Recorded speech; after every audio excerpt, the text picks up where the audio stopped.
good, y'all? Welcome back to the CFL podcast, where today, as requested, y'all already know, man. Anytime Ken come on the show, it's an automatic hit. It's an automatic classic.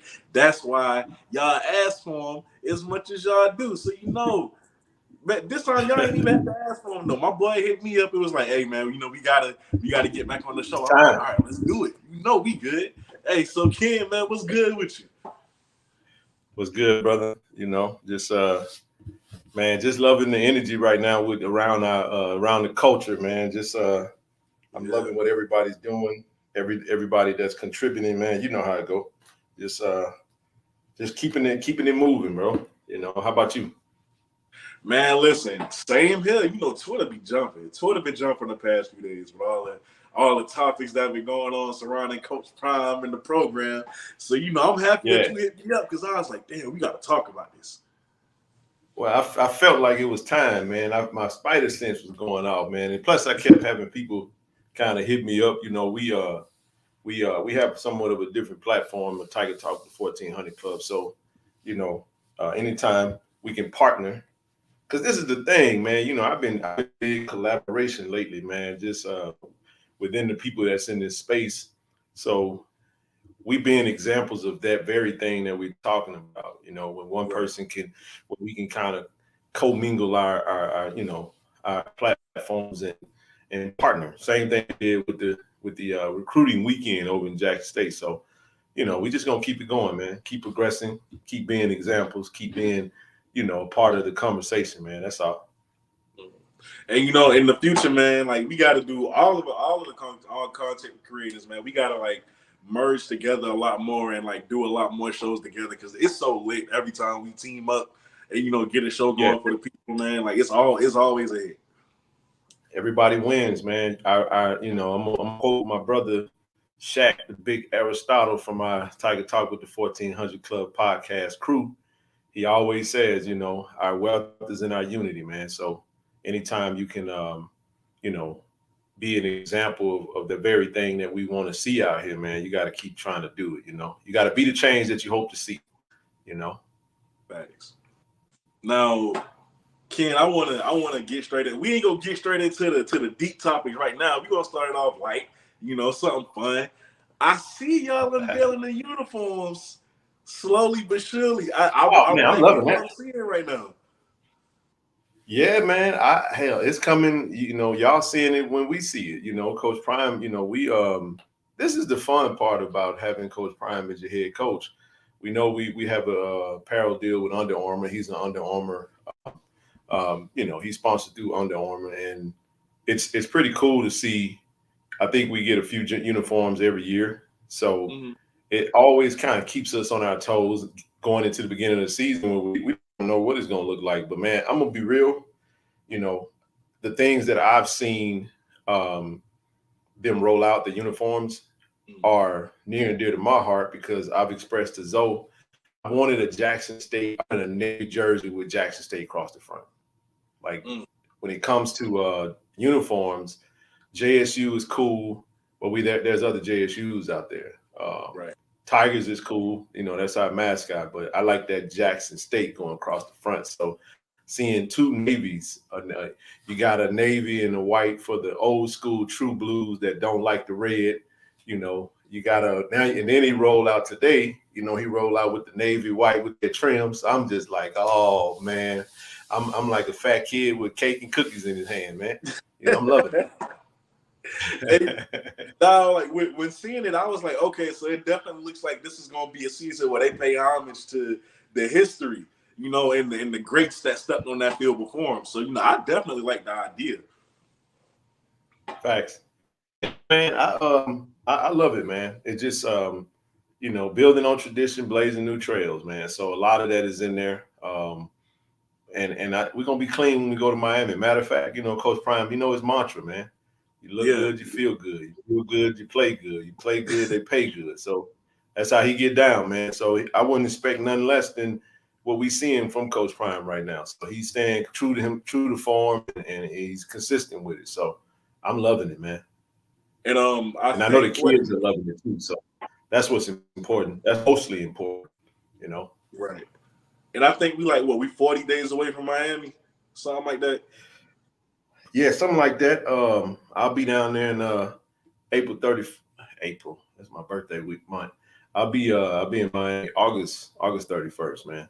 So yeah, I'm looking forward to it. I'll make a week out of it and really a vacation week. So I can't wait, man.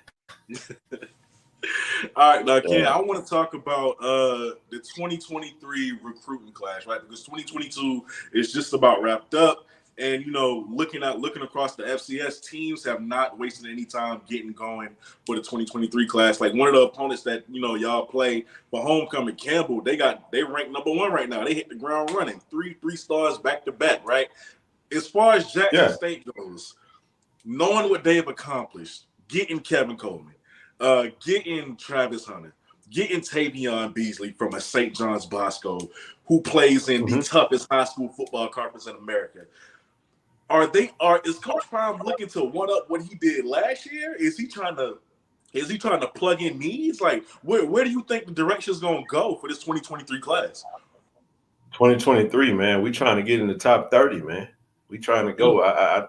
We lost out on some players that we thought we had a really good chance of signing so far, but Campbell's showing consistency. Shout out to Coach Mentor, Mike Mentor over there doing a phenomenal job, man. They got the lead right now, but we'll be tit for tat, and I expect us to finish at. But recruiting is 365 days at Jackson State, and mm. it's not just 1 week or just signing day or even early signing day. It's always we're always in the running, and I expect us to finish higher than we finished this year. So I mean, it just speaks to what he's doing, and what I like about it is it's building that hype around that game with Campbell and Jackson State for our homecoming. So Right. everybody that's been getting their appetite ready for a JSU FCS matchup. I mean, I'm hoping Campbell's pretty good. I'm hoping that they handling business in the middle of the season. We handling business, they handling business. So when that game comes around, it can bode well in our favor. We win that game and get a little bit more respect. I'm not one that tends to think that we need the respect of outsiders. I think that you just handle what you can handle. You control what you can control. Like Right. you win the games that's on your schedule. The rest will take care of itself. But as far as 2023 recruiting, it's the same strategy, man. I mean, we got Coach Tim Brewster. Corey and I had an opportunity to interview him recently on our podcast, and man, just a lightning bolt of energy. I mean, he's heralded as one of the greatest recruiters in the country, and to have him on our staff, man, is I don't expect if we do what we've been doing, and it's at this point it's kind of like but I expect to see get into that 40 top 40 range going into when we finish up the 2023 ranking. But Mhm. shout out to Campbell, man. They had a good week, and we got some good young men that's already signed. Two wide receivers I like a lot, man. Isaiah Kendall and Robert Lockhart. So Yeah. your stars. A couple of 4 stars. Some recruiting ranks got a 3-star on Lockhart, but give or take, they got a chance to improve their status going into their senior season. Man, listen, I like that you mentioned Lockhart. Oh my God, is that boy fast? I mean, the acceleration on that kid. It's You know who he like reminds it's me of, man? He looked like a bigger Warren Newman to me, man. He mm, does, man. If you go watch his game, Newman is a bit of 5'5", 5'7" with cleats on, but Lockhart, a little taller, but he plays literally just like him. But he looks like to me, I say it looks like we went and recruited Malachi and Warren Newman all over again. Or you could say Shane Hooks. You can't say Shane Hooks because Jonas Fortillion, they look like twins right now. He already on man, practice. So yeah. I'm gonna say Malachi. So apparently the coaches got a type. You know what I mean? So hey, they stand true for 'em. But I like both of the kids, man. We're gonna see what they do their senior season when their senior season get kicked off. And with all the highs that comes with recruiting, of course, there's lows, right? That's with any program. The great news is that you're seeing Jackson State. There was like a week where I saw Jackson State and every single 4 stars, top 3, top 5, top 10, right? And you know, some 5 stars. The downside of that is, at least from some of the fan standpoint, is when these kids get ready to make the decision, they don't choose JSU, and now they feel like, oh, they're using us for clout. And some I can see, some I'm like, maybe he just want to go to a different school. So like, what's your opinion on this? Do you believe that these top prospects are using Jackson State to get more leverage with these Power Five programs, or do they just seriously consider Jackson State, and at the last minute they just like, you know what, I want to go Power Five? Like, what do you think it is? Well, I think it's a little bit of both. Mostly the kids that are interested. When you all you can really do is ask to be in the conversation when it comes to recruiting. You just want consideration. That's part of when Coach Prime say he wants to level the playing field. That's what he means. Leveling the playing field means that he wants, our institutions, our HBCUs considered as often and and as frequently as the Power Five and FBS schools are considered. Maybe some, use Jackson State, use the hype and the momentum because it says, okay, if I get a an offer from Coach Prime, then I'm certified. You know what I mean? I'm validated. But I wouldn't say I actually said that because you can kind of sense it. Because when you think about it, like let's use Peter Woods for example. Peter Right. Woods, I mean, he did whatever he felt was right. I mean, he came out and for us, we didn't really gain or lose. We didn't really gain anything from it other than just being a part of the conversation. Mm. But when you look at it, that's a question that he would have to ask. Did he just basically throw us in there out of them feeling like some type of charity case, or did he really feel like Jackson State? I believe that Peter Woods meant what he said. But Kobe, you and I both know when you're dealing with 5 stars, there's only on an average about 30 to 35 5 stars. Right. This might be the highest we've seen recently with like 37 in a recruiting cycle. So think about that, man. You're talking about, you know, several FBS schools and you're only talking about some 30 kids and then when you get one school that gets 5 or 6 of them, now that's a big chunk out of that 30. So, Mm. but when you're dealing with players of that caliber, you have to deal with the politics that come with that. And that politic may not be um, just clout on Twitter. It might be the inner circle, like the family, the support system, the coaches, those that it's an ugly game when it comes to recruiting and there's an ugly side to it. Some of the coaches can maybe speak to that, but we know what goes on with that. But in the end, we'll get our share. Everyone will get who's supposed to be there with them. Um, all we can really do is just, hope to be in the conversation, hope to get real consideration. Because like what I said, I tweeted about it. I was like, look, if you're gonna consider a HBCU, man, take it serious. We're passionate about this. We don't need the charity. We don't need any of that stuff. Go on a visit, do your due diligence, go on it. You know what I mean? And if it just so happened that you went, you saw it wasn't what you felt like it was, hey, proceed. And you don't Mm. feel no type of way. But trust me, our fans and our alums, man, we pretty savvy. They'll now let me say this. Every kid that do that ain't clout chasing, so we don't want to attack kids. But at the end of the day, you don't become the thing that you criticize.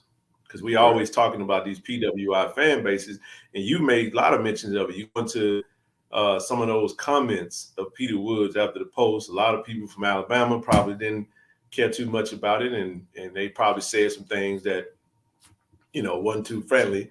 I just Yeah. don't want to see us be like that and go down that road and start attacking kids because we weren't even getting consideration, and now here we are getting consideration, and now we come off as ungrateful or whatever. But if we keep putting our names, it's just like sales. If you keep throwing your name out there, you keep putting it in front of someone, eventually you'll catch, or fishing. You'll catch something if you keep throwing your hook out there. So the more opportunities you have, the better your chances are actually signing some of these kids. So that's my take on that. You made a great point about the dirt, the politics. Not just with maybe the player itself, but like inside the circle, the coaches, the family members, right? Because like I just had Tyler Parker on. For those of you who don't know, Tyler Parker is a 14-year-old kid who is drawing comparisons to Aaron Donald. And when the rankings come out for 24/7 Sports next year, he's considered to be one of the top, the top defensive tackles in his class, in the 2025 class. I had him on, and when he mentioned Jackson State, he said his recruiting manager or whatever it was, recruiting coordinator, they brought him and a few other kids to Jackson State, and they rushed that visit to get to Mississippi State. But he would have rather stayed at Jackson State because Mississippi State wasn't what he thought it would be. Like, he would have rather stayed at Jackson State. And I sat there and I said, why did you feel the need to rush Jackson State? Like, what?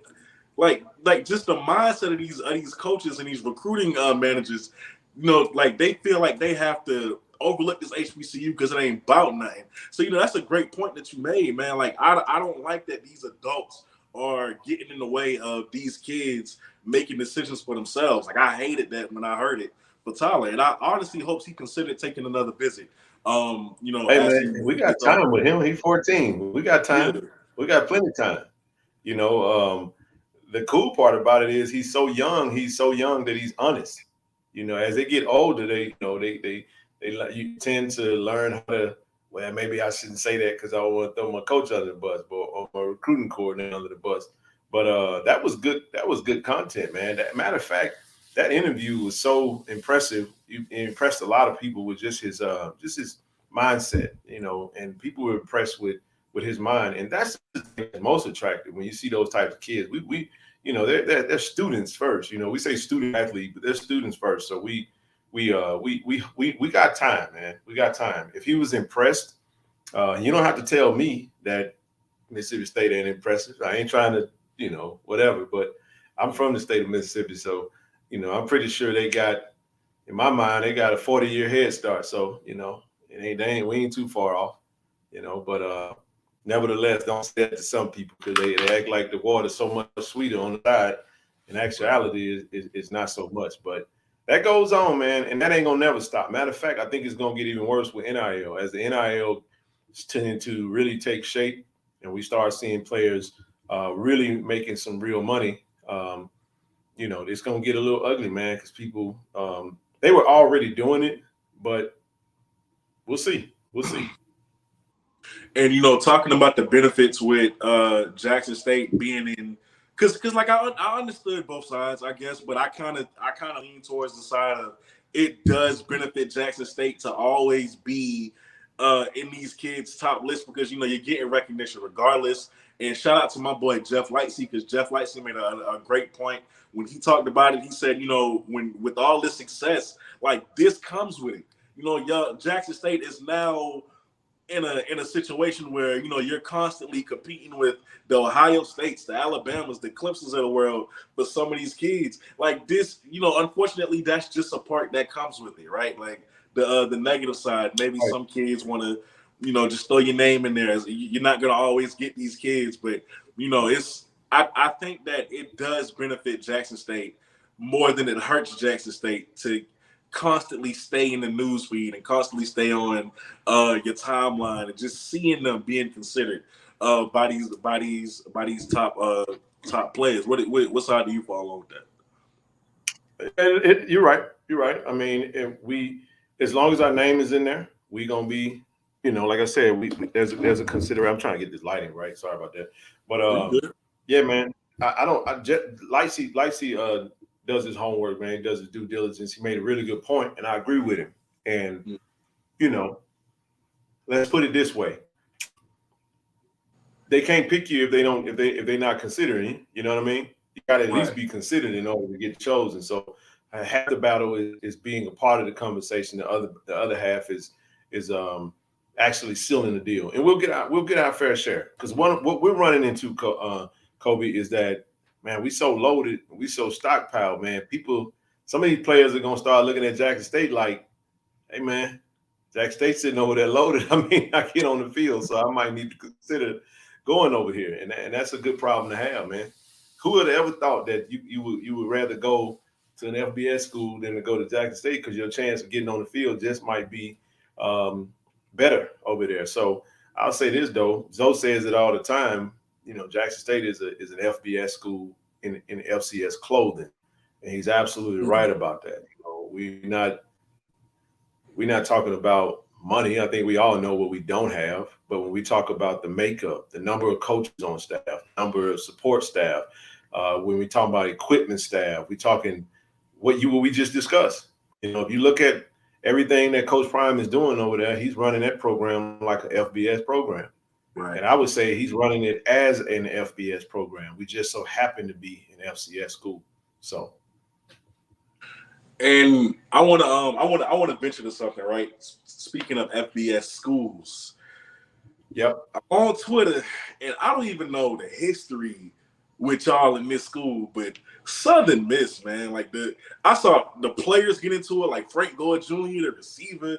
They talking about, man, Jackson State don't want it with us, and we'll blow them out. And then I go and look at the schedule compared to, the FBS opponent y'all face with ULM. They didn't even do so hard against those opponents. So I'm like, what y'all talking about? What's the story? What's the beef with Southern Miss in Jackson State? Why do they feel like they have to talk as if they're Alabama on terms of playing y'all? Well, the thing about Southern Miss has always really been like the redhead stepchild of the FBS schools in the state anyway. It's always been, SEC or bust. So you got Mississippi State and Ole Miss, who are both chartered members of the SEC. But Southern Miss is for the most part was in Conference USA. But they program took a dip. Alcorn's old coach Jay Hobson went over for a little while, and then eventually he left out. So right now they're on the downslope right now as far as a football standpoint. But last time we played them, we got blew out, man, like 55-7. So historically, we haven't had much success. You got to go back into like the 70s, 80s, it was in the 80s when Brett Favre played. We should have won that game. If you go back and look at that game, they didn't want the pandemonium that was going to come with losing to little old Jackson State. So, they take their shots at us. But the reality of the matter is this: that game was supposed to be scheduled. But they'll have to tell you what their athletic director actually said. They can talk all they want on Twitter, but that ain't got nothing to do with what. And I'll kind of summarize it to, I ain't quoting nobody verbatim. I'll just say that it was said. It was said that the athletic director. You see what's happening in Hattiesburg, Mississippi, right now with the program. So they're in the process of trying. They're going to a different conference. They're leaving Conference USA, going to the Sun Belt. They had some turnover. They haven't had any really good success in the past few years. So when you look at Coach Prime coming in, dominating headlines, putting a recruiting class, you saw what we did with ULM. We should have won that game. Yeah, it would be absolutely terrible for that university to lose to Jackson State right now. So it's almost like it's smarter not to play us because you just don't want the risk. You don't want the risk of the backlash. They'll probably set our bus on fire because we would beat them right now. I have no doubt in my mind that if we played Southern Miss right now, we beat them. Of course. And like I'm saying the same thing. I'm like, why don't I'm telling you now? Because I saw somebody do they have 85 scholarships, Coach? Do they have more depth and more scholarships? Scholarship kids, yeah. But the way Coach Prime is running our program right now, he's running it as an FBS school. He's gotten very creative with scholarships and the ability to bring a lot of players in, and not everybody's gonna make the cut. But what we got, all you got to do is go look at their roster and look at ours. I understand Frank Gore Jr. I get it, his dad a future Hall of Famer in my book. His daddy. We don't know what daddy is. I mean, he can go. He can go. I ain't gonna knock him. Yeah, I just saw him got it. They won the recruiting battle against us to get Isaiah Spencer, which is a player that I really wanted from my alma mater high school, Madison Central. And that's a whole nother story for another day, because I tell anybody I lived in Madison since 1989. This was before Madison was, everybody talk about they live in Madison. Madison's the suburbs now. Everybody's so proud to be in Madison County. I was back there when it was a grocery store and one post office and a convenience store, and that's all it was. But now it done morphed into this big conglomerate of money, and it's suburbia now.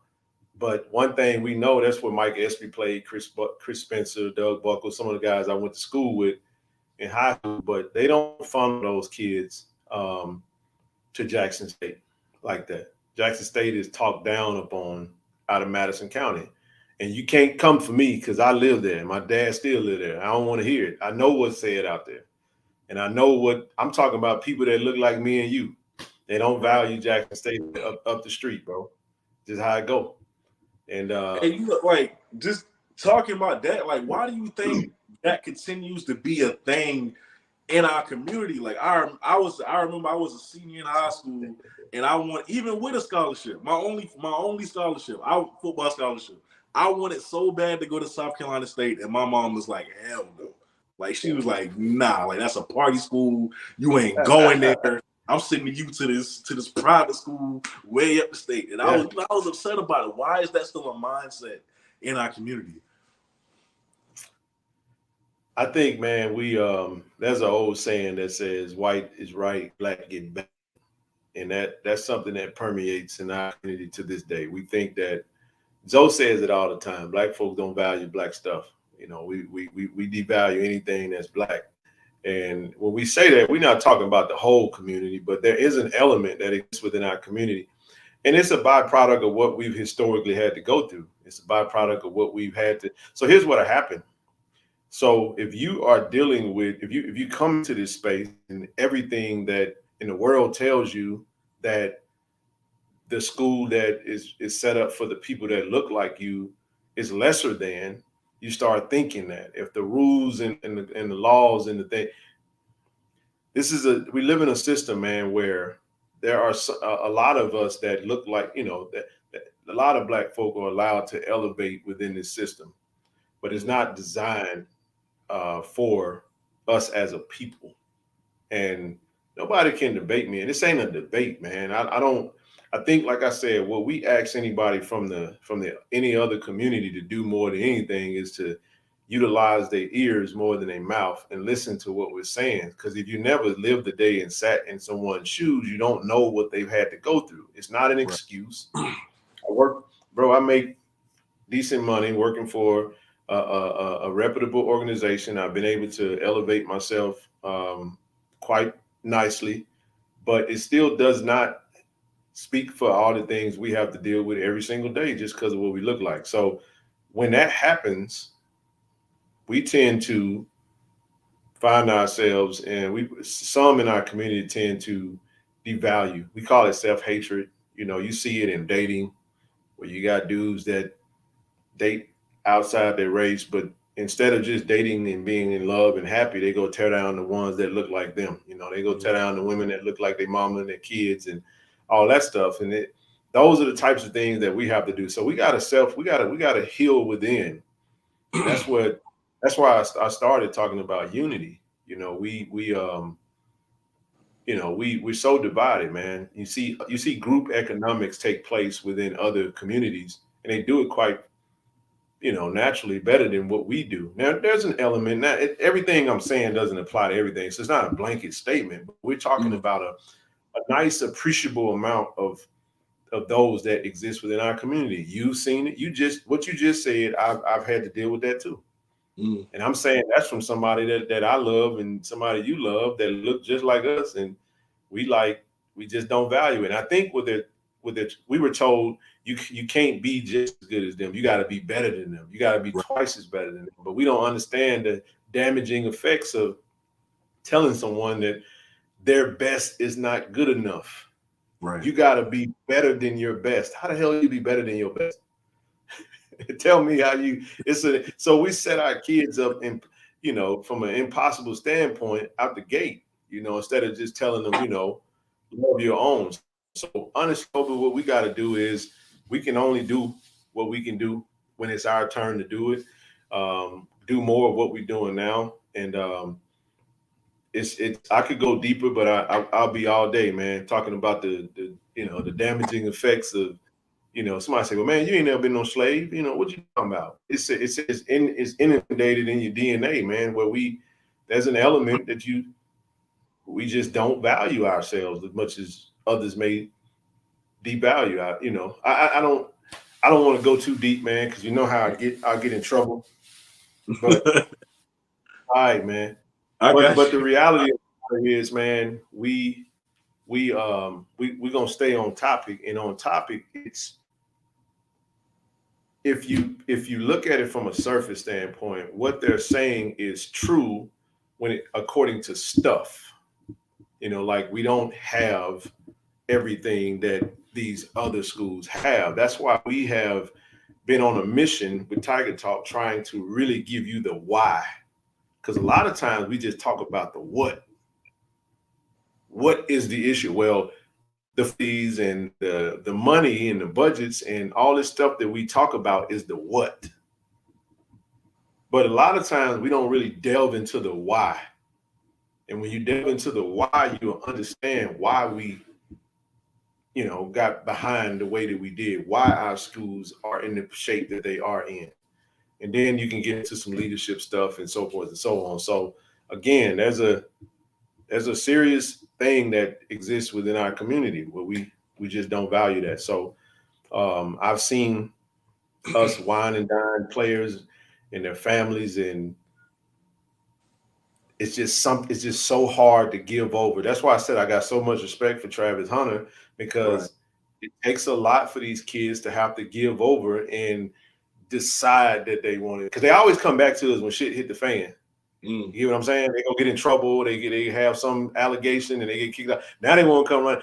HBC is the greatest option in the world all of a sudden, but it just out of high school. I got to go over here because that water just tastes a little bit sweeter. So that's why I've always been on record saying we need. I talked to Earl, from Twitter. I was like, bro, we need FAMU to be good. Mm-hmm. I just don't want them to be good on September the 4th. That day, I want to beat them. You know what I'm saying?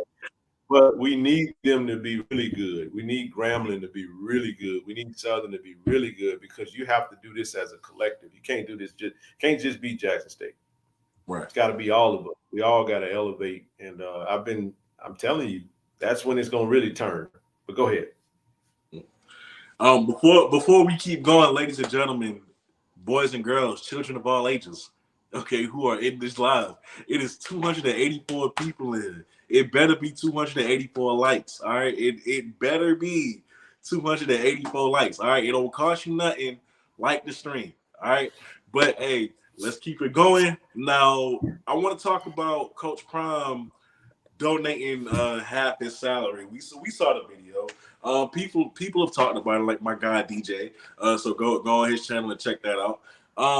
But first, I want to know that I want to know the details of that. Like he donated half his salary. What because what did like what for what reason is what I'm asking. Why did he donate half his salary? Everybody want to know what happened. What had happened was no.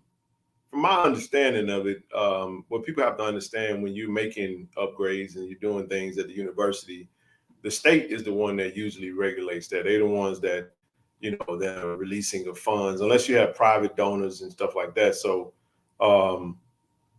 you can do a lot more when you got your own money, and that they can't really tell you what to do. But when you go into,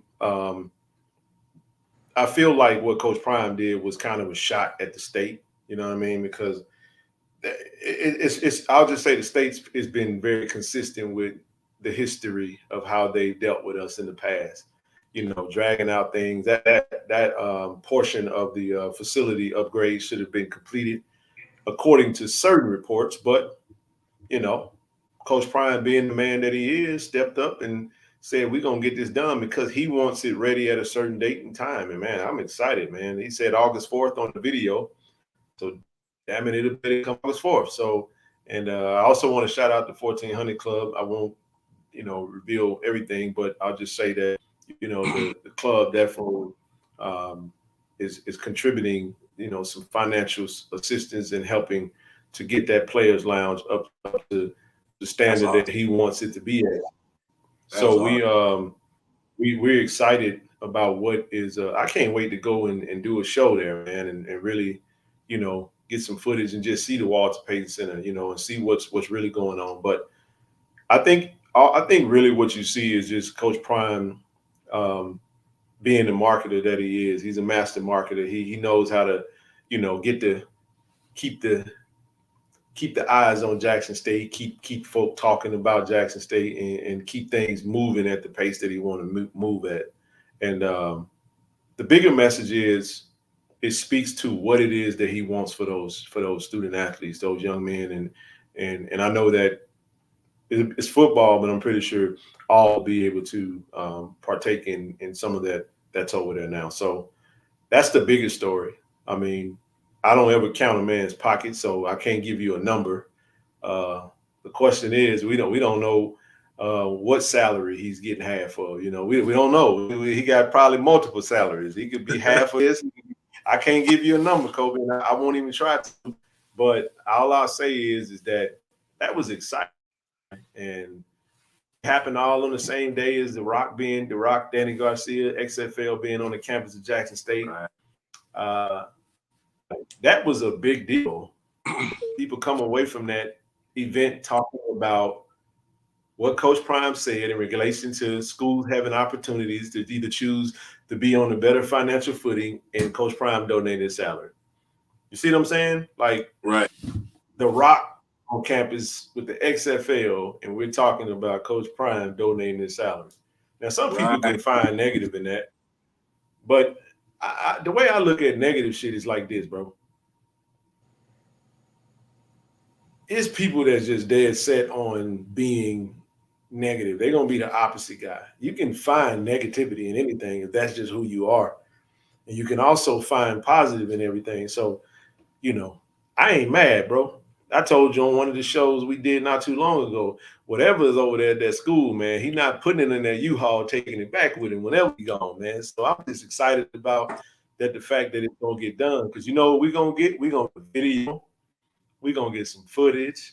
Mhm. And guess what that's gonna do, Kobe? That's gonna get these non-JSU Tigers excited about going to Jackson State. It's recruiting. It's Right. recruiting, man. I can't wait to see the videos of the players in the lounge playing the video games on social media, and they like, man, I gotta go to Jack State. These boys playing 2K24, and I don't know, man. They playing pool, they shooting pool. I'm excited, man. So shout out to Coach Prime, man. I actually tweeted him. He didn't like it. I don't care if he liked or retweets or whatever, but I tagged him. I just said thank you. I even put it on the shout out to the pregame show, man, for giving us that dope content. Neely, Chuck Bishop, and the whole crew, and they do a phenomenal job, man. So shout out to them, and yeah, man, good stuff. Man, hey, definitely shout out to the pregame show and Tiger Talk. First of all, if you're on Twitter, every review you see down the timeline is great show, Tiger Talk, great show. And they do, like, they have fire content. So definitely, if you ain't listening to Tiger Talk, number one, I don't know what you're doing, right? But as far as the Oh, man. pregame show, I see the numbers rising for them in the subscriber count. Now they giving us that great content and the numbers going up. It's a great time for them. It's They a great doing time for numbers, both of those numbers, man. platforms. Yeah, they doing numbers, man. We doing our thing, man. The cool part about it, it's a unified front. It's not them over there. It's not, and that's how we roll. That's how we roll, man. We JSU Tigers. It's one family, and everybody in the family don't have the same, role. But what we do, like Corey says all the time, it's a niche. We have a niche. We're trying to capture that listener that's in the car, that listener that's working out, that listener that's doing their walk in the evening, that listener that's at home washing dishes, and you can do the same thing with YouTube, but and the reality of the matter is that it's more like the difference between TV and some people don't watch TV. Some people don't even have TVs in their house. Some people don't like looking at screens. Some people just like to hear, audio books and stuff like that. So we try to appeal. So when you're doing it that way, it requires you to be more thoughtful. It requires you to you're not worried about what you look like. Like I'm watching, I'm looking, we're interviewing, and I'm bothered by the damn lighting because I'm using my laptop, and I think this thing old, and I'm looking at you crispy over there, and I'm looking like I'm using Microsoft DOS, and you using a MacBook or something, man. But I got out, and the funny thing is, man, I got my iPhone, Android, and my tablet, but I didn't want to be late because I wanted to be respectful to your listeners. So I got, you know what I'm saying? I was like, man, I'm gonna just hop on with this laptop, man, and this thing here Man, listen. it look hella grungy to me, but no, um, yeah, man. Shout out to Zoe, shout out to Shaq.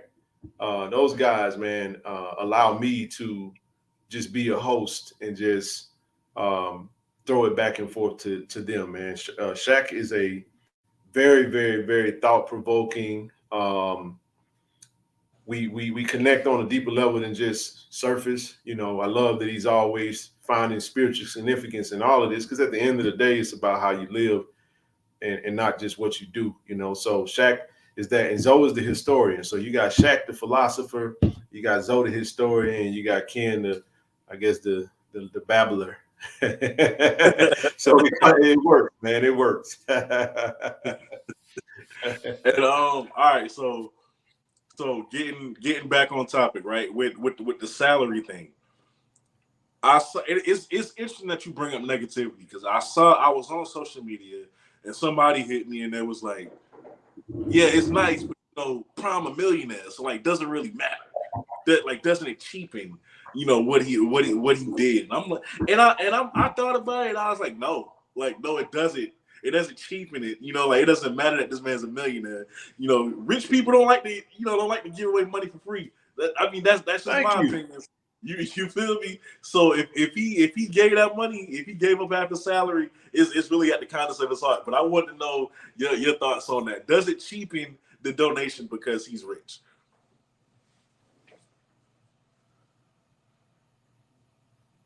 Man, some people, bro, just make you just want to take your phone and get on the highway and just throw it out the window, bro. You know what? I'm just gonna unplug, man. I for the life of me don't understand how anybody, man, could find negativity in that. Right. I'm not a millionaire, Kobe. I don't know. I'm not gonna imagine, what it's like to have whatever I think Coach Prime got in bank Right. account, savings account, or whatever, and think that because he's making so much money, it don't really mean nothing. That's one of those opposite people that just like to just take the oppositional route and look for negativity. And I can guarantee you that somebody that think like that, man, they ain't happy, bro. Facts. Facts. They Because ain't I'm looking happy, at it, I'm like, man, this is such a beautiful thing. bro. Happy people don't hate. I ain't never seen a happy hater before in my life. Never. Mm, I ain't never seen it, bro. facts. Facts. Most people that Oh, I just don't get it, man. It don't make no difference. Some mm. people think Coach Prime, because Coach Prime is a millionaire, in their mind, they think Coach Prime should work for free. I just don't get it. I don't get it. I don't get it, man. Like he don't deserve a salary for all this man done did. Man, anyway, I'll leave it at that, Not, bro. you, I don't not, have any thoughts about that foolishness. it's crazy that you mentioned that because when he first started, I literally saw somebody saying if he really cared about HBCUs, why he don't work for free? He already got the money. What he need the contract for? And I was just like, this is They ridiculous. gonna Like, they gonna continue they gonna continue to move the goalposts.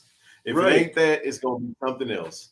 Just say you don't like it. Just say you're jealous. Just say you, and that's again that goes back to what we talked about. We don't like our stuff, and then we don't, what I'm saying, really love. We don't really like our. We I think jealous element there, man. Mm, I'm just saying, like I don't get it, bro. I don't get it. I just maybe because I've always been an optimist, bro. I have not always been an optimist. mm. I'm old enough now to see that things tend to work themselves out, and you kind of get back the energy that you put out. You follow what I'm Right. saying, man? Don't give me the preaching tonight, man. Shaq was talking about that on the last show we just did, bro. And I'm just like, yeah, what you put into it, bro. That's how it works. That's how it works. So before we get into the biggest topic of the night, because we're about to right now, it's coming. I Yeah, just we get into it. I know they like, oh yeah, I went there. Just get it's coming. yeah, it's coming. It's coming. We're about to get into it right now. Let me just let y'all know. The call-in feature is acting up, like it's glitching. It's not working tonight, so unfortunately, I cannot take no calls. I'm sorry. Oh man, No, we want them. yeah, I know. It's glitching up tonight, so I can't take no calls. But I mean, y'all probably would have kept me up till midnight anyway, and I gotta work tomorrow. So maybe that's for the best. I don't, but we'll fix that out next time. But let's get into what everybody want to talk about, kid. Finally, Okay. Jackson State to the FBS, right? We seen the talks. We heard Coach Prime's comments, and I thought it was Mm-hmm. interesting when he said, we're talking about it. I don't know what he meant by that. That's why I didn't want to make a post. Like, is he saying like, we as in we, me, FAMU, Grambling, Southern, like we're talking about leaving, or we in Jackson State, are we talking about it possibly going? Like what do you think he mean by that? If like you can help clarify for me. Yeah, I don't know exactly what he meant by we, but I would say I feel like he's talking about all of it. I feel like coaching is a fraternity. Um, I'm sure that he's in communication with all the some of the coaches that he had a good relationship with, that he's established those relationships with over the last season. We could just start there. It's a conversation that's not. It don't hurt to have the conversation. It doesn't hurt to dialogue. It doesn't it doesn't mess up anything. You know what I mean? Um, when he said we're talking about it, it's as simple as talking. I don't want to read too much into what he's saying by that, but I looked at it as like, okay, I'm gonna take what he said and I'm gonna match it with the action that I've seen him do since he's been our coach. And what I'll surmise is this: I'll say what we've usually seen with Coach Prime is that when he says something, there is some a little bit of merit to what he's saying, because um, I don't think he's just saying stuff arbitrarily just to be saying it. You know what I mean? Mm-hmm. Um, when you break down what the question was posed to him in regards to realignment at the Power Five level and how that was going to trickle down to affect us. And he's also the captain of the ship of the we got a sexy product right now, man. Some people might not feel like that's not the case, but we're talking about when you look at what Jackson State has been able to do. We've dominated the headlines. Um, we've been the most talked about university in the state of Mississippi since Mm-hmm. Coach Prime has been there.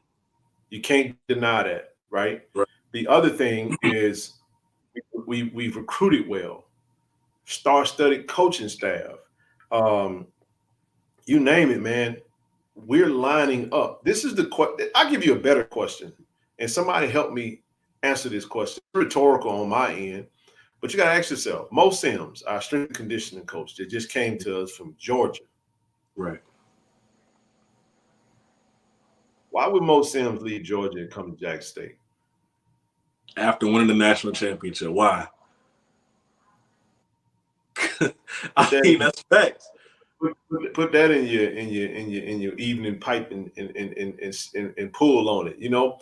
This is all I'm saying. Why would Tim Brewster come to Jackson State?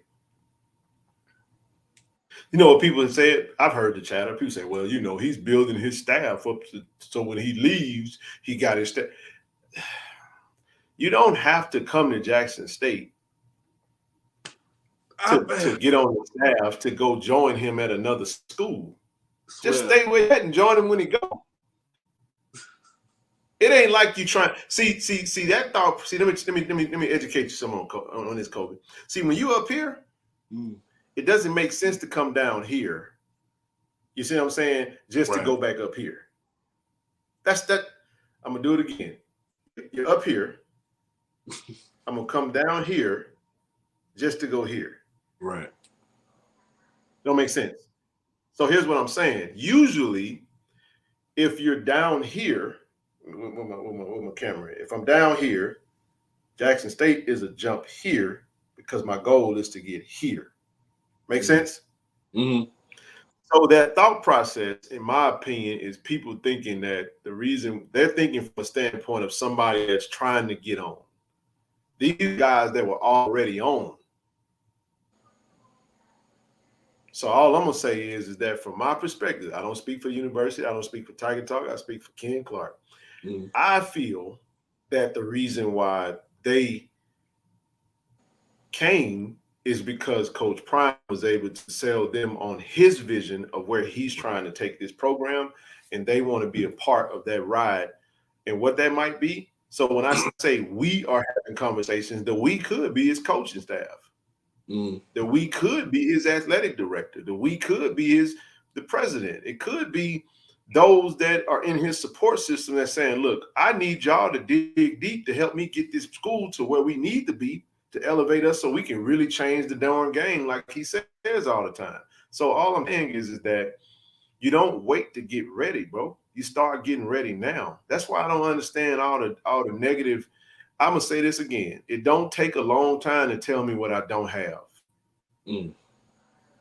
Short conversation, but if we're talking about possibilities of closing gaps, that's unlimited, bro. That's limited.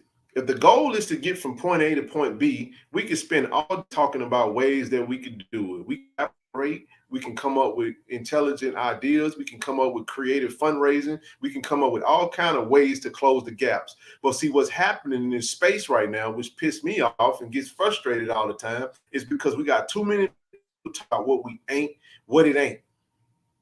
That's why I said at some point we're gonna have to be more solution driven. When we gonna start moving with action and intention? Right. My question is, why are we so damn obsessed with FCS like that? Like, if you listen to Tiger Talk, then you know that my words are consistent with what I'm saying. I'm telling you that FBS is our rightful position. All of us, not just Jackson State. It's all about. But we like, woo, woo. So we did this on this last show. Now, man, I'm ready now, man. I'm warmed up. Right, let's get rolling. Right, ain't no call. Well, just let it rip. But here's what I'm saying. People say, oh, you got to fund 22 scholarships. So on our last show, go to Tiger Talk with the 1400 Club, Spotify. It's about an hour, 20 minutes. Take your time. You know, if you ain't got nothing better to do, tap in. So my very own Aaron Thompson, he shared an article with us after we did the first show. So here's what we talked about a meeting that was done by the Jackson Four. That was W.C. Gordon, Marino Casson, I forget the name, but it was FAMU, Jackson State, Southern, and I want to say Grambling, yeah. So you had the big four. They called it the Jackson Four. They met in Jackson. What was taking place was the NCAA was trying to reduce our scholarship. They were trying to reduce us from 65 scholarships. They had two options on the table. They was going to reduce this 1993. Go look at your history to tell you that. They wanted to drop us from 65 down to either 55 or down to 45. So the threat was, if you drop us down, we're going to go FBS. So there was a question that was posed to our W.C. Gordon, who was the athletic director at that time. They said, well, can you fund? They said, well, if everybody going to be FCS and 1AA and they only going to have 45 scholarships, why would you need to go up to get that? Because what he said was, we will not be able to put a good enough product, an attractive product on the field if you limit our scholarships. The next question was, can you fund, it says, can you fund 85 scholarships? He said, well, why sure we could? Because in 1977, we had 95 players on scholarship. But see, if you don't know your history, you're bound to repeat it. See, some of us think that FCS is this thing that just kind of that just kind of happened. No, it was intentional. So the only way you really elevate yourself from football, notice it's only football that is like that, because that's where the real money is at. Right. But people don't want to have that conversation. People just want to talk about all the different ways that we ain't got what we got. Hell, that's a short conversation. We've been the have-nots for I don't know how long. But it will require strategic planning on each individual institution to get where they are. And that's very simple. You have a meeting with your leadership and you figure out what your gaps are. We do that every single day. What are my gaps? You do it in relationships. You do it on a basketball team. You do it in work. I don't care what it is. What are my gaps? And a gap, by what I mean when I say gap, how far am I from where I am and versus where I need to be? A gap. I'm here, but I need to be here. What does that look like? Right?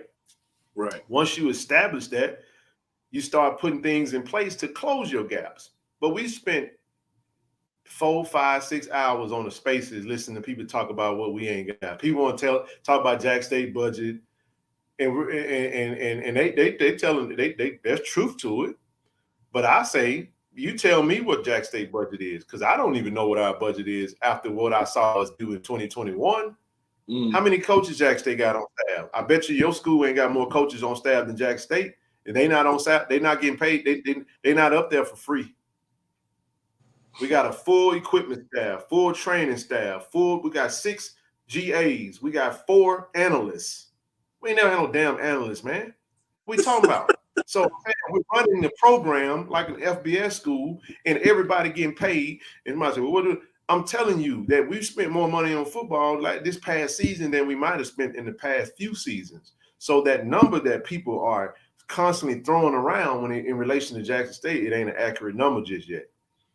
You'll figure it out next year once we move, but you don't wait to get ready, man. You stay ready so you don't have to get ready. We say that all the time, and we laugh about it and have jokes about it, but we should be getting ready right now. Why the hell would we stay put? What are we waiting on? Right. To get our affairs in order. We see all these damn schools, bro. Listen, if you're on the West Coast, and I just had a conversation with somebody that went to that's an alma mater is USC. Matter of fact, it was yesterday. I had that conversation with them. If you see USC leave the Pac-12 to go to the Big Ten, it's some things changing around you, bro. That's a big human. That's about as big as Travis Hunter signing with Jackson State. Right. That's the magnitude of that, bro. USC and UCLA leaving the Pac-12 to go to the Big Ten. Whoa. Texas, Oklahoma going to the SEC. But listen to what I'm saying. But everybody's like, well, we ain't got this, we ain't got that. We should just wait and see. Now, what I'm not saying is go overextend yourself. What I'm saying is if there is going to be a move from an HBCU to an FBS school, it's not going to be tomorrow. I keep saying that. Nobody's saying, people are panicking and going on an we can't do this movement as if somebody's saying Jack State going to the damn FBS next year. Nobody said that. We never said that. We just was, all Coach Prime said was, it was 27 seconds. If you ain't got nothing better to do, go watch the clip and count it for yourself. The man just simply said, because of realignment, these folks are chasing the bag. And what's going to happen is you're going to have some prominent HBCUs that's going to be faced with decisions. Do they just stay in his definition? Tradition meant we just going to continue to do things the way we've been doing them, or am I going to be ready and willing and confident enough to move forward in a capacity that's going to lace us with financial stability for the years to come? And y'all say this right here: you'll be a damn fool to not move up if you get that opportunity. Yes, we know we got to get invited if we're going to a conference that already exists. Yes, we know we got to. All right, here's another one. I'm gonna just keep. Let me go. Go ahead. You say you got to fund 22 scholarships, but nobody wants to talk about the dollar amount or what that looks like. Because if you do the dollar amount, it ain't as much as you claim it to be. It's not. Tuition at Jack State, go look at it if you ain't got nothing better to do. Go check it out. And you can round it up, just do 10,000 as a figure. That's 2 semesters. 22 scholarships is how much money, Kobe? $220K? Something like that. What's 10 times $220K? Yeah. Don't get in trouble, man. No, that's all right. I'm telling you good. Go ahead. No. Hey man, I'm sitting there looking at this. I'm like, man, I hope he don't get nothing thrown at his head. That's gonna be real Nah, funny. you just trying not to cover the camera. You good? You good. But no, what I'm saying is deal with real data. And I'm saying that data is going to be different for each institution. But all Mm, I'm saying is, bro, just instead of just talking about it I'm not saying nobody's wrong. If someone is saying what we need to do and what needs to happen and what needs to transpire, they're not wrong in saying that. But you got to ask them, are you saying this just from the manner of thinking that it can't change no matter what? Y'all stuck. right. So don't even try to elevate. Don't you dare try to fund no extra 22 scholarships. What you mean? We got 130 kids on campus right now. 130. You do the math, bro. I didn't say that. Coach Prime said that. He said we got Right. 130. We ain't taking but 65 to Miami. You do the math, dog. I'm just saying, half the kids in the room are gonna get. They ain't gonna make the. They ain't gonna make the bus cut, the bus Right. ride, or the flight. The Right. flight. I mean, the flight. So all I'm saying, bro, is that our time is now. Everybody should be watching, should be reading the room and saying, okay, I'll say it this way: if your coaches and administration is not having the conversation, then you're doing yourself a disservice. So anyway, I just think, bro, we man, that's why. Anyway, that's why Shaq went and talked about the children of Israel on the show. He was fired up, man. It's hard to be confident, bro. It's hard to be. See, confidence is not something that you apply arbitrarily or isolated. Confidence is a effectual working in your life, man. I don't think from a doubting, fearful standpoint, because I just believe that when you put motion towards when you build the plan out and you put action behind that, you can do anything you want to do, you know. So why can't we? And if the opportunity presents itself, we'll go, and then y'all can, sit back and say, well, I didn't think that they would. Just like people said Dion ain't gonna be our coach. Then people said, well, Dion ain't gonna be there that long. And it just keep moving the goalposts. All I'm gonna say is that I hope that the schools that may have an opportunity, I just hope they're doing their due diligence and their homework right now, trying to figure out what their gaps are and really trying to line themselves up. And I'll say this last thing and I'll shut up and let you get in here. If we don't go, you still find yourself off in a better footing. So you still should be making preparation to go. That way, if you stay, you're in the best situation that you started at. It doesn't make sense to just sit idle and not try to at least use that as some type of motivation to elevate yourself. So if the opportunity is there, you got to take it.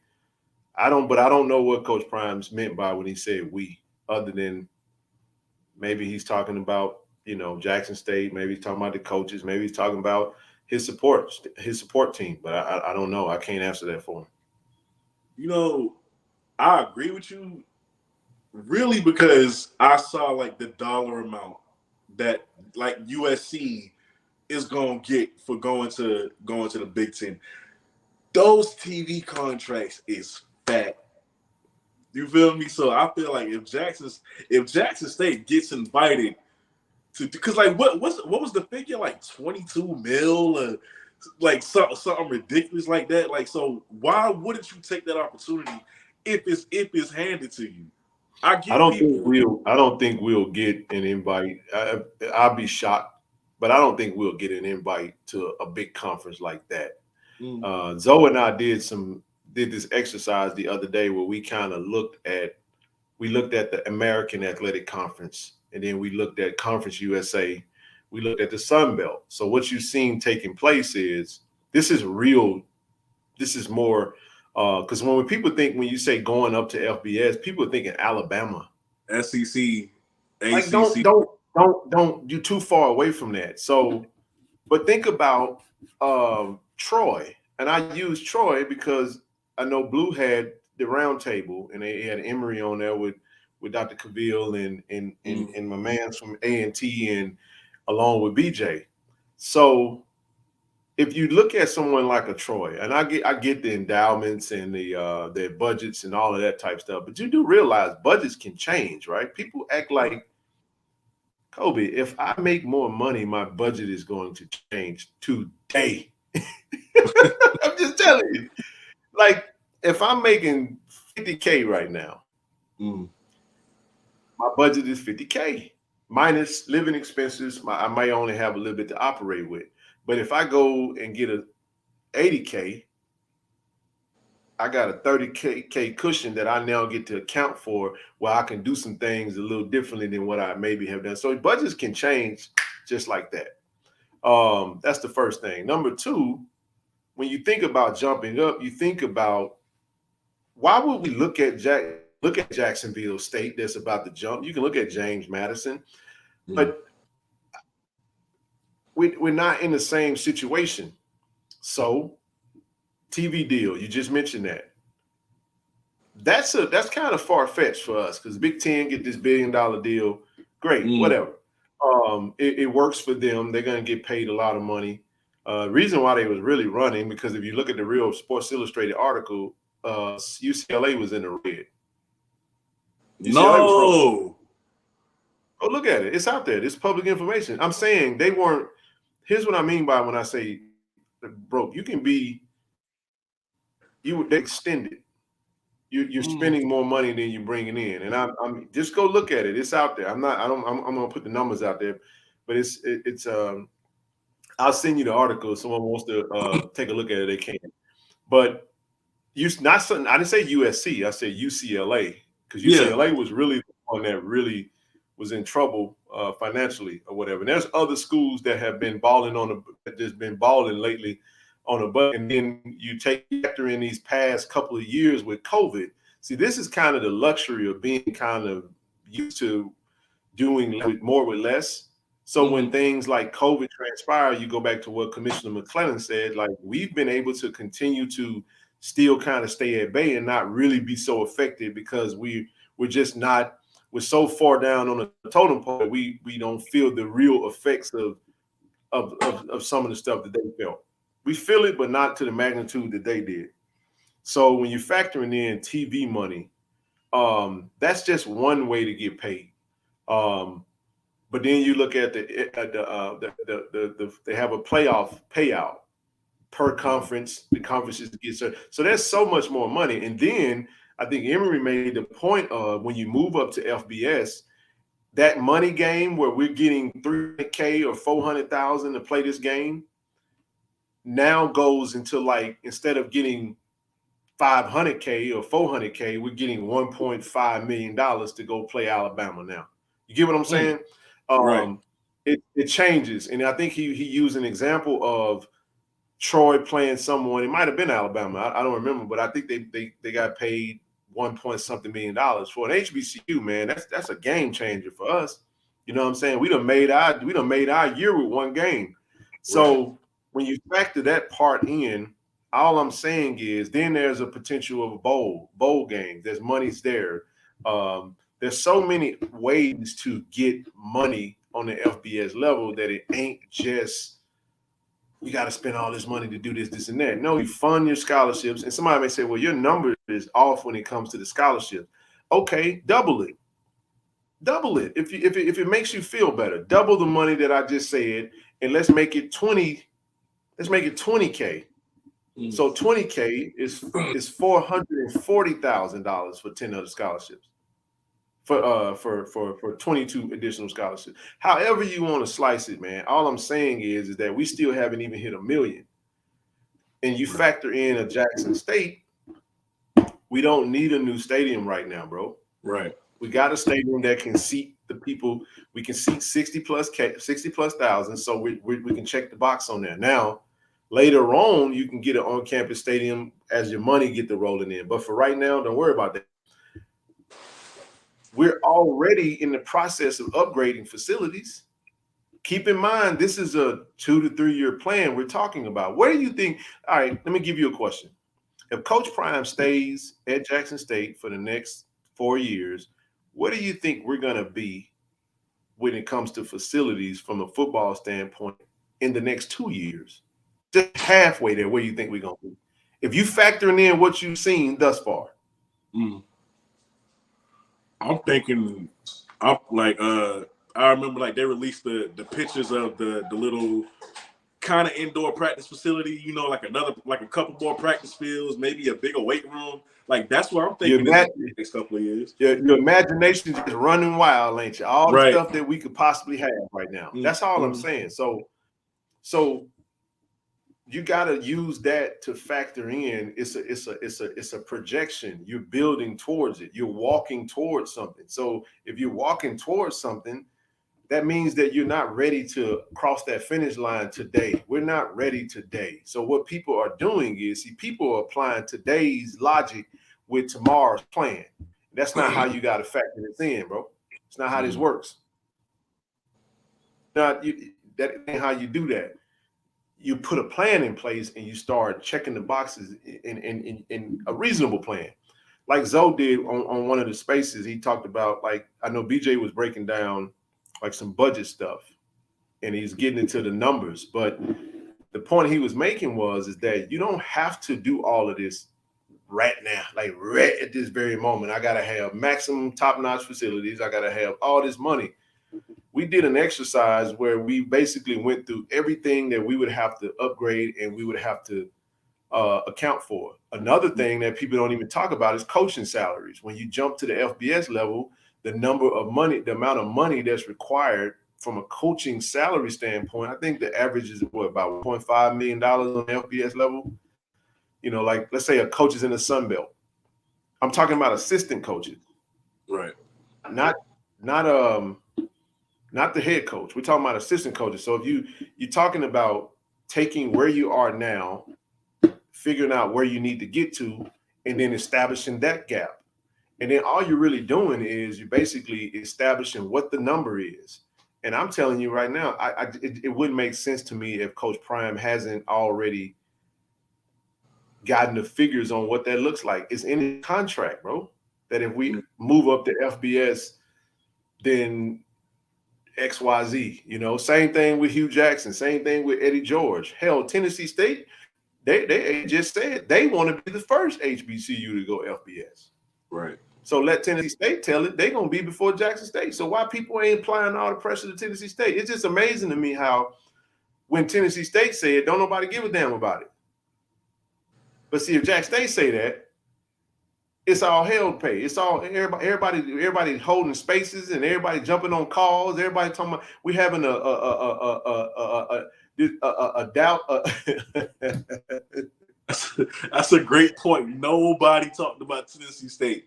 Not one person. Man, what they gonna these folks gonna have to do, man? They're gonna have to tell you that they just don't want what they really saying is that they don't want Jack State to do it. I know, man. Hey, I got it on today, baby. We represent. I get it, man. We in this thing, and I get it, man. People let their biases affect how they communicate, and I be watching them. They be just struggling. I know they don't like Jack State. We can't do nothing about it, though. Bro, listen. All right, I'm gonna do you a solid. To all your fans that hate Jack State and all your listeners, I would hate JSU too if I wasn't part of Jack State. I would. I would hate us, man. I really would. You know, I meant to ask you about that, right? Because my girl said the same thing. My girl said the same. She a Howard grad, and I came to her one day and I was like, "Yo, can you believe the amount of hate that Jackson State is getting because Howard and Jackson State got the donation from Dick? Can you imagine that?" And my girl looked at me. She was like, "Nah, I ain't gonna lie. I'd be mad too if I wasn't, you know, from the school that I'm from. Like, I'll be mad too." And like, I get it. I get what you're saying now. Like, it has to be. You have to feel some type of way.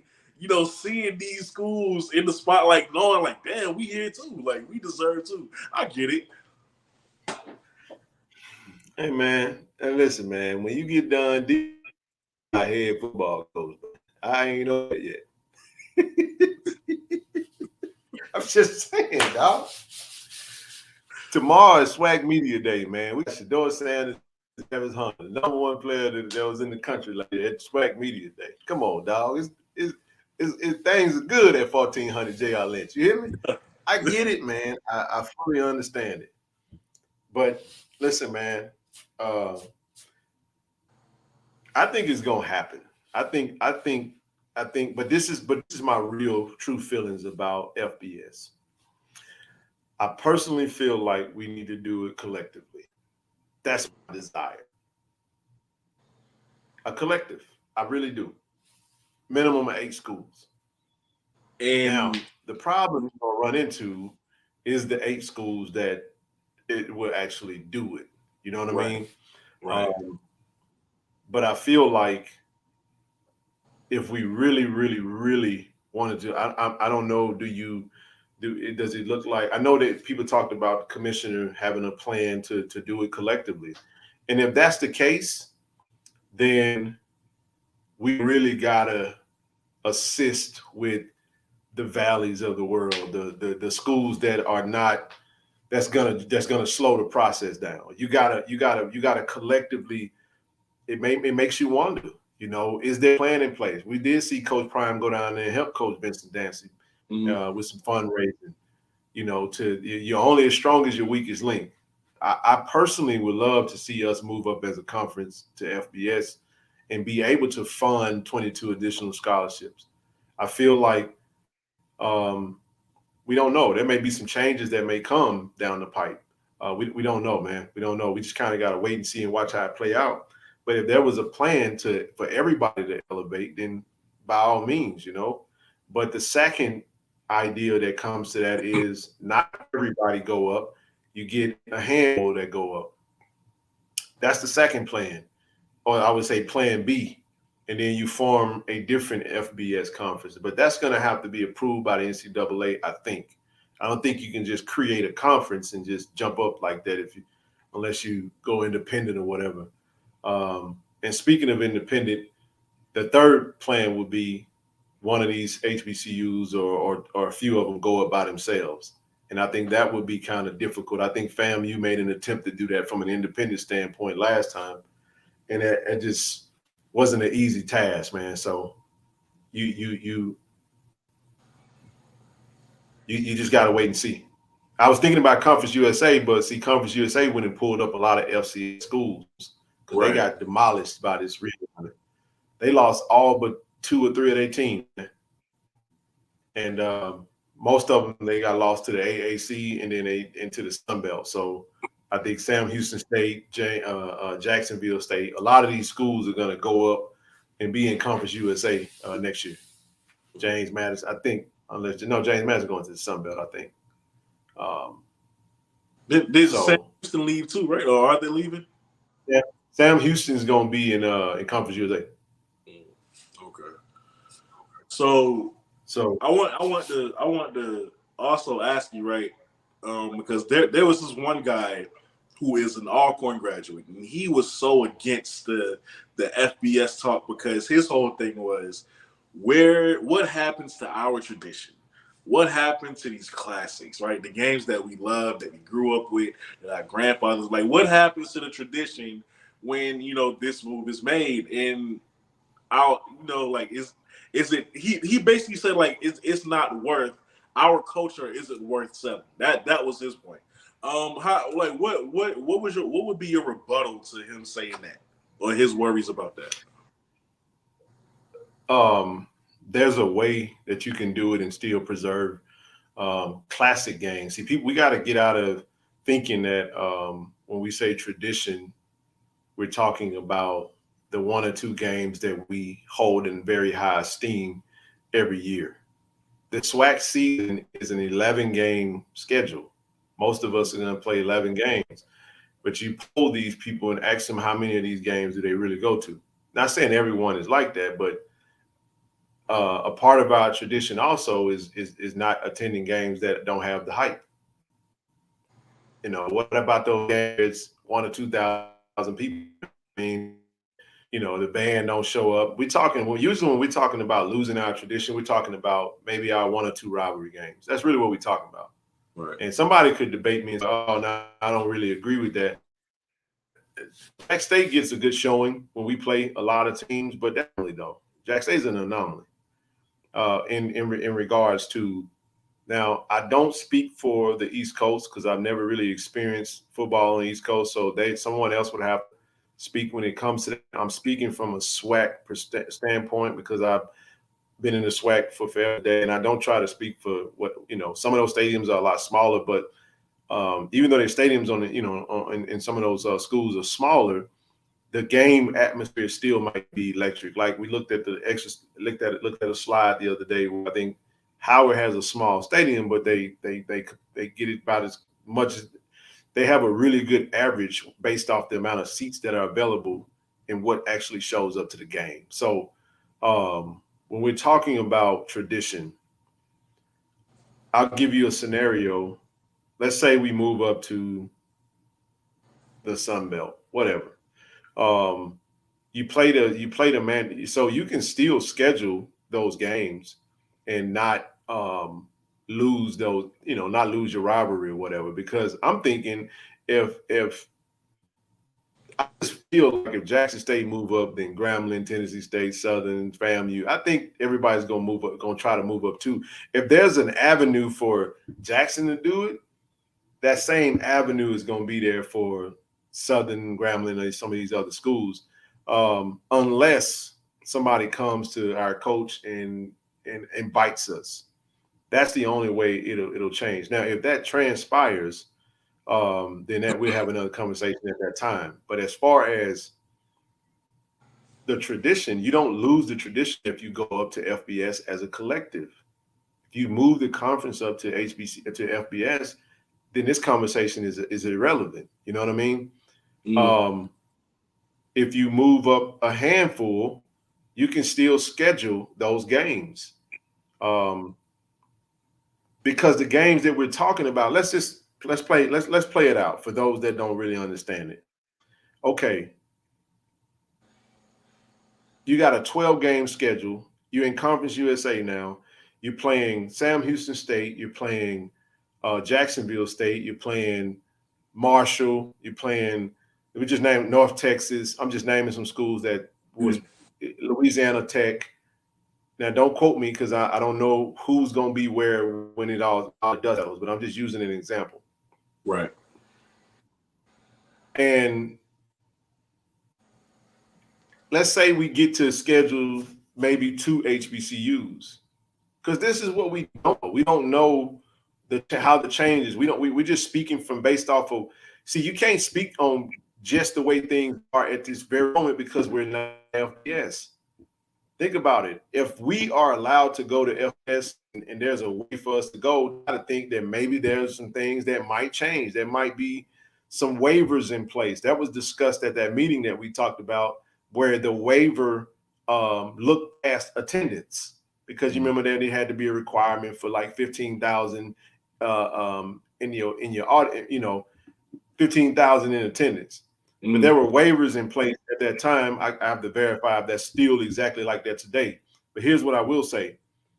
When you factor that part in, there is a way that you can still play those rivalry games.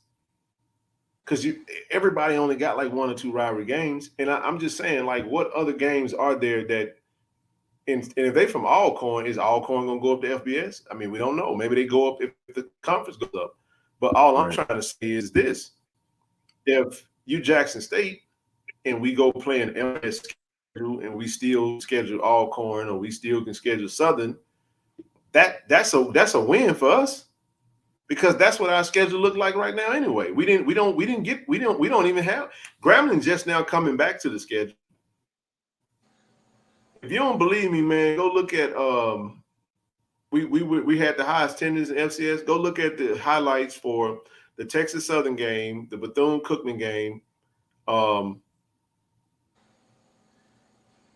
not the away games. I'm talking about at home, right? So when you look at that, you're going to see that those weren't very well-attended games, man. Did Bethune-Cookman bring their band to Jackson? Did they? Did they? I'm just saying, like we a lot of this stuff is we're thinking about tailgating. We're thinking about things that are convenient for us. Most people. All right. So here's the thing, man. Most people that we deal with, bro, are thinking about things in relation to how it affects them. They're not thinking about the institution. They're thinking about what the HBCU culture does for them in their entertainment and their livelihood. Now, I understand that's a major element in the HBCU world. I get it.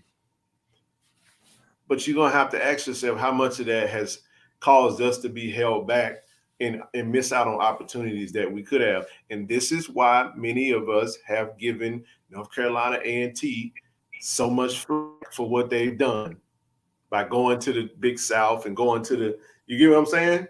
Mm-hmm. But I said something that I might get in trouble for right now. Oh boy. All right, so kid, can I go there? Hey, you allowed to go ahead. What if I'm gonna give you a hypothetical, bro? What if North Carolina A&T gave us the blueprint?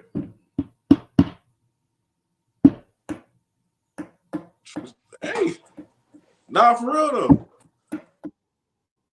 For real though, because they got a lot of. I get it. I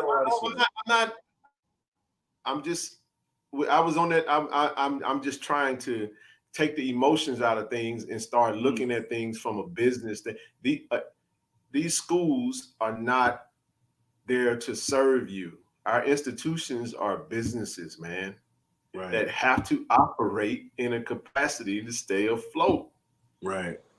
And if we're doing something that's centered around antiquated business practices, why wouldn't we look for opportunities to get?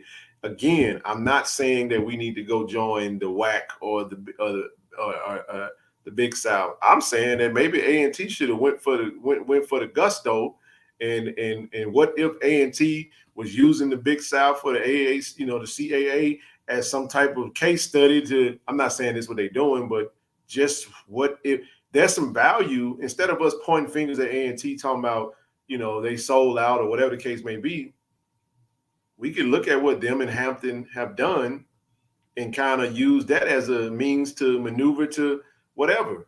Because I just saw Coach Washington on the video talking about we gonna always, I don't have to tell nobody who I am. We ain't lose our identity. People talking about they ain't a HBCU no more because they competing in the Big South and now they going to the CAA. You know what I'm saying? Like, right. I'm just saying, if you can go big or go home, if an opportunity comes for Jackson State to go to FBS, we'd be a damn fool not to take it. That's all I'm gonna say. And you gotta take that, bro. You gotta take that. And I'll celebrate the day that we do it. But I think we should all go. We should all be trying to get that next. Not just see, this conversation is twofold. It's not just talking about Jackson State and FAMU and Grambling and Tennessee State going to FBS. We're also talking about getting some of these other schools to D1. We're talking about bringing everybody up, if those that can. Look at the Clark Atlanta. Look at Tuskegee, right? There's opportunities there to elevate. You see what I'm saying? And maybe get up to that level, then you reach back and grab them, because Tuskegee got just as storied as a program as we do. Right. When you look into the history of, they're blue blood. They just a D2 right now. You know what I mean? So anyway, I think you lose your tradition because, and let's look at it like this right here too. What exactly is a tradition?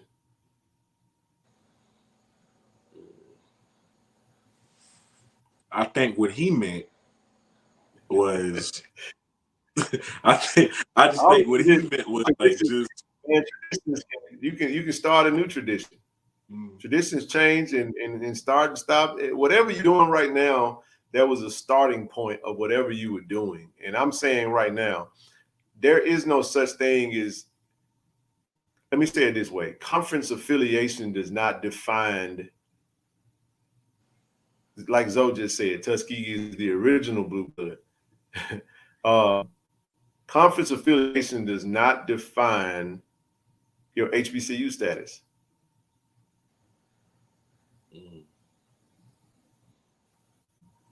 Real stuff. Real Because stuff. I'm Because gonna honestly, get in I trouble don't. now. I'm about to get in trouble, Kobe, Hey, because some of these same folk. Now I'm serious, bro. I'm serious because I saw some things and I'm sitting here like, when we was just trying to talk about the idea of it, we start hearing words like coach and you know what I'm saying. mm, That's a great point. Josh mm, just said. See, each HBCU has its own traditions. So what are we even talking about? It's not a blanket statement. You know what I'm saying? Like it's not. mm. Like we got to get out of this mindset of thinking, oh man, I ain't gonna go there. I'm gonna just leave that alone for right now. I'm gonna leave that bullet in the gun If just in case I have to shoot. I'm gonna speaking, stay clear of some of that stuff because here's what we were hearing terminology like sellout just from the idea. People calling, uh, people got nasty with DM what he said, man. And all he had was the possibility to choose what do you want to be on a better financial footing or do you want to be, doing much of the same that you've been doing? mm, Because some of us are we traditionally don't attend games. We select, we choose, we traditionally don't donate.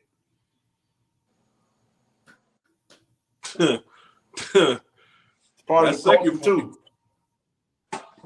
Just saying, man. We just again, we want HBCU culture to be like a subscription. We want it to be like YouTube. I want you to serve me, but I don't want to give back to it and make it be better than what I'm not saying for anybody. The shoe fit, wear that motherfucker. If it don't, then don't stop. Keep rolling. But I'm just saying, this is what hit me. I knew I needed to do better on my end, man, and give more and try to just be what I'm talking about. And if we get half alums, man, if we got half of our alums donate on a consistent basis, there wouldn't even be no need for money games. And we wonder why some of the schools got to make some of the decisions they make because a lot of folks ain't really contributing. And maybe it's because of bad leadership in certain regards. I'm not faulting the people and act like the school done everything right. I'm saying it's enough blame to go around. And when you get done, you still got to lead. You got to get active. That's all I'm saying. Go ahead, bro. Now, on a lighter note, right? Media Day is tomorrow. When I think about Media Can't Day, I wait. think back to one moment in particular that was highlighted last year. QB1, It when leads he to was a asked, blowout. yeah, it I knew you equates was to gonna a blowout. Like and he said it with so go. much confidence, man. Like I loved it. I loved it from him. You Hey, know, you actually took what we was like. We were all saying, man. I wonder what he gonna say now. We know it's gonna come up. It's got to come up. I don't know, you know. man. I am gonna be tuned, bro. I'm gonna be tuned in tomorrow, bro. I got that. We got this times in the schedule, and ESPN3. I'm locked in, man. I might, if I'm out in the field, I'm gonna have to pull over, man, and tune in to that one, bro. I can't miss it. It's gonna be fun. I'm more interested to hear what Coach Prime got to say, man, because I think, what I'm saying, what does those say? Don't y'all talking about regular school like Southern regular? It's opening message. I ain't don't try to get me in trouble. Good trouble. Hey, nah, Nah, man. I can't wait to see what Travis has to say. Clearly, I know we already know a lot of cameras are going to be on him. A lot of attention is going to be on him because he's the number one overall prospect. But I'm just looking for that one moment that people are going to clip and they going to play and they going to remind you during the season because it's coming. I feel like if it ain't coming from Jackson State or Shadour's mouth, I feel like somebody's gonna say something slick about the fact that y'all got the number one player and we ain't scared and it got to be proven. Like something's gonna be said, and I cannot wait for that moment. Just to be talked about. Hey, man. I'm gonna say this, bro. We everybody see the SWAC got to go talk about what South Carolina State did. Can't none of them say it. everybody, You know you ain't got no leg to stand on when you got to go talk about what somebody else did that you couldn't do. So it's gonna be Thank spicy tomorrow, you. man. Oh my Yeah, God, it's gonna thank be you. spicy. I hope, man, it's all kind of sound bites and look, man, ain't nothing wrong with it. Go play the game, you know. I personally think I expect us to run the table and win the Celebration Bowl. Be 13-0. That's the goal, man. Because if we ain't 13-0, they're gonna let us hear it. You Of know it. course, of course, Yeah, of so course. might as well. But no, I think it's gonna be fun, man. It's gonna be um, highly anticipated, man, for obvious reasons. But you know, I'm interested to see what Connell Maynard gonna say. You know, Mhm. after that 61-15 shellacking, I'm looking to see what Hugh Jackson gonna have to say. You know, that's gonna be another good one to look out for. Um, Man, it's gonna be fun, man. I think the SWAC, honestly, I think the SWAC loaded this year. Um, you got Willie Simmons coming in with Isaiah Land, who's you know, That's a dog, defensive right? player of the year preseason. Yeah. Yeah. No doubt. He came back, so that's a story within itself. You know, FAMU.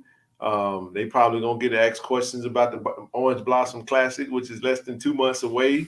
Oh man, you got a lot of headlines, man, that can you got Andrew Body gonna be at SWAC Media Day, man. He's a growing name, man. That kid Right. is and don't forget, I hope Mr. Body on here. He gonna give me my whole hand. We made a bet. Andrew, see, it's between his son and Sador. See, I got Sador. Uh, Sador win Offensive Player of the Year. Listen. I want my $1,000 in all ones. And Zoe, ooh, me I and Zoe love gonna go to we gonna go. We're gonna have us a good time in Atlanta at the Celebration Bowl. it.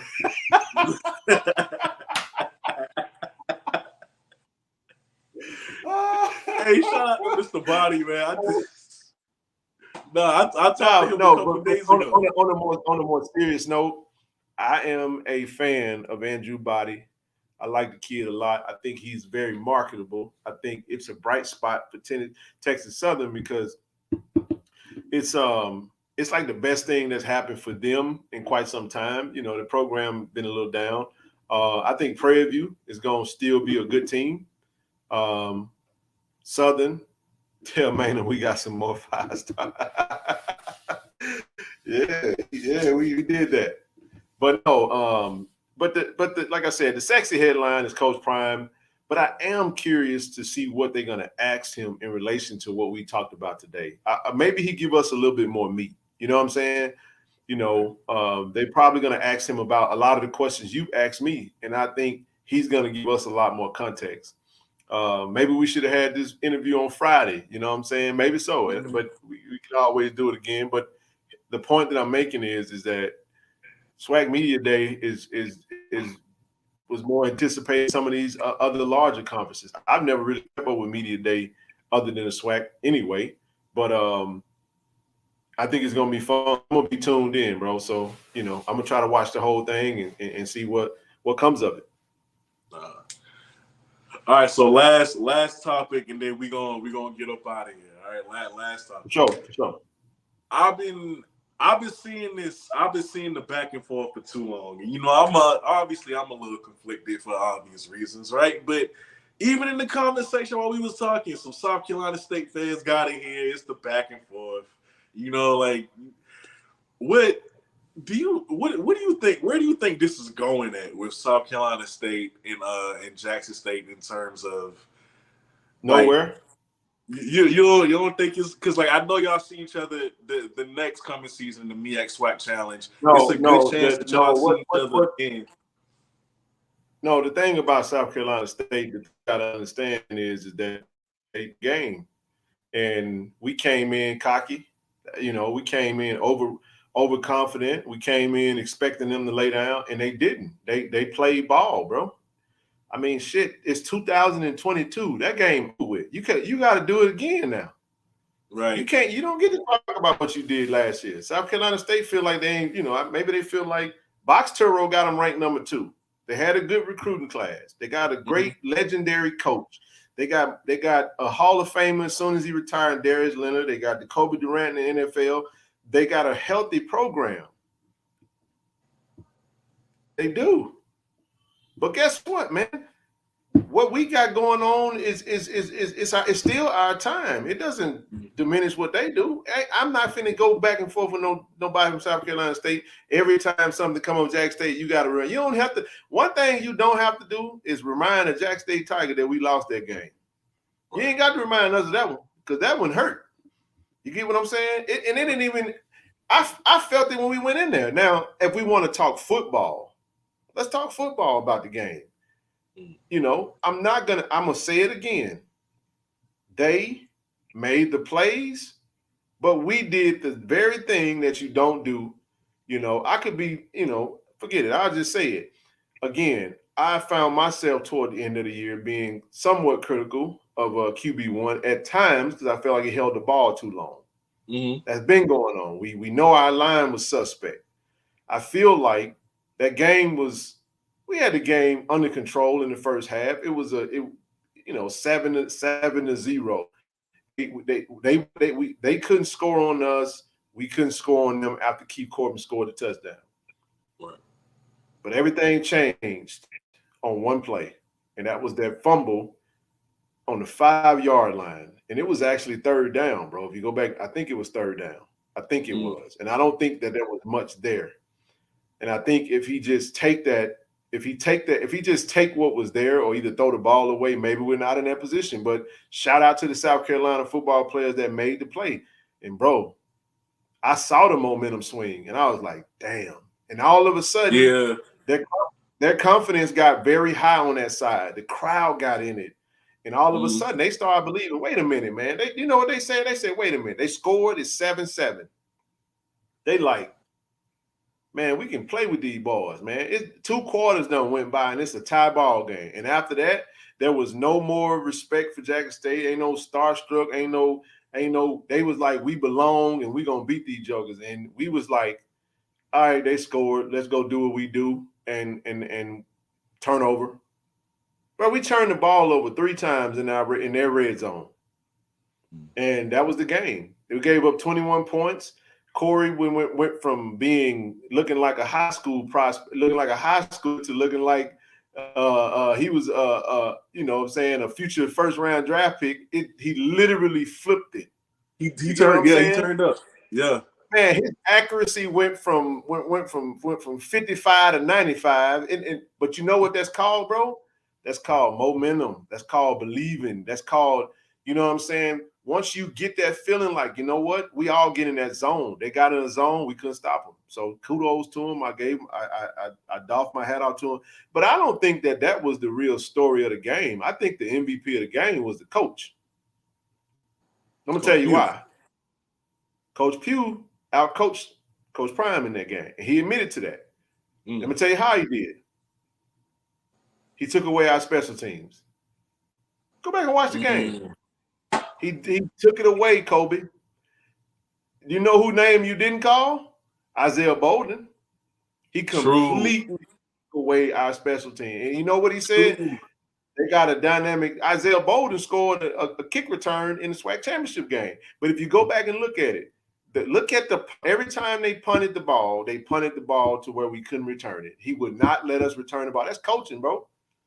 And I said, damn, Coach Pugh, a good coach, man. Matter of fact, when the game was over, you know who I ate with, who I sat with? Willie Simmons, Troy, the equipment guy, FAMU, and Willie was like, Coach Simmons was like, he said, man, I coached against Gold. He said, that's old buddy, man. Old buddy, he old wily veteran. He's like, man, you give Buddy time to prepare. He was like, I knew how to play against Buddy. I knew because he had been going against him for years in the conference. But we go up in there. If you go back and look at it, I didn't feel good, man. I didn't. We was partying. We was all in the videos. Everybody was just, I said to myself, this don't feel good.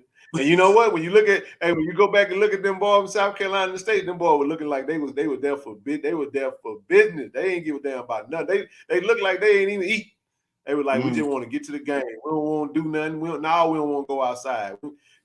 We up singing karaoke and they sit down like this.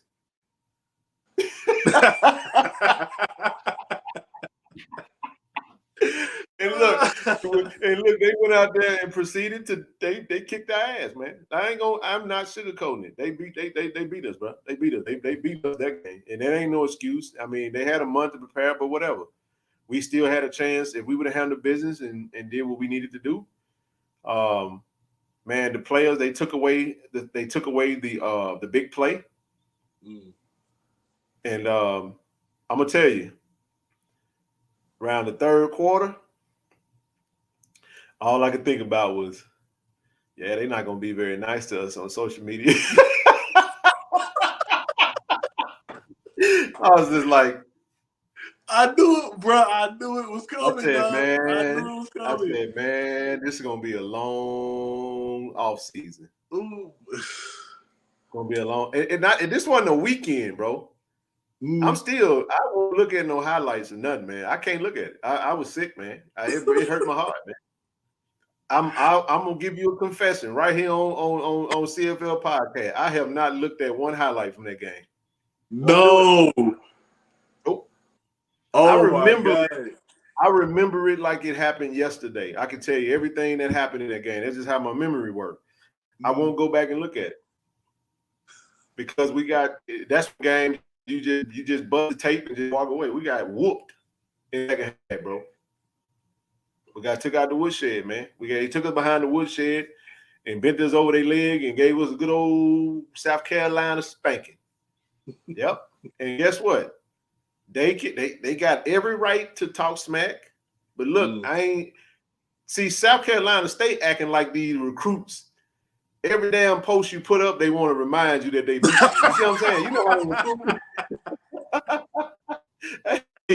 Hey, you know how they recruits. The coaches will put something up there. He'll be like, yeah, you know, man, I God is good. Joker put, coach, here go my film. You know what I'm saying? You know, like I wrote a 4-3. It's like, bro, this ain't no Joker dropping huddle videos on every post. Man, look. Oh man, nah. Look, this is what I hope. My hope, because then what's gonna happen? See, if we get back to the Celebration Bowl, they get back to the Celebration Bowl, and we beat. They're going to say, all right, y'all got us and we got y'all. And then the tiebreaker going to be the SWAC MEAC challenge. Yeah. That's what I want to happen. That's going to be the tiebreaker. It's going to be the tiebreaker. I hope so.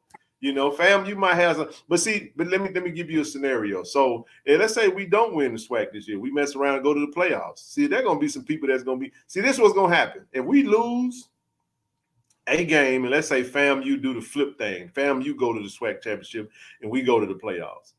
See, then they're going to start bigging up the SWAC championship again.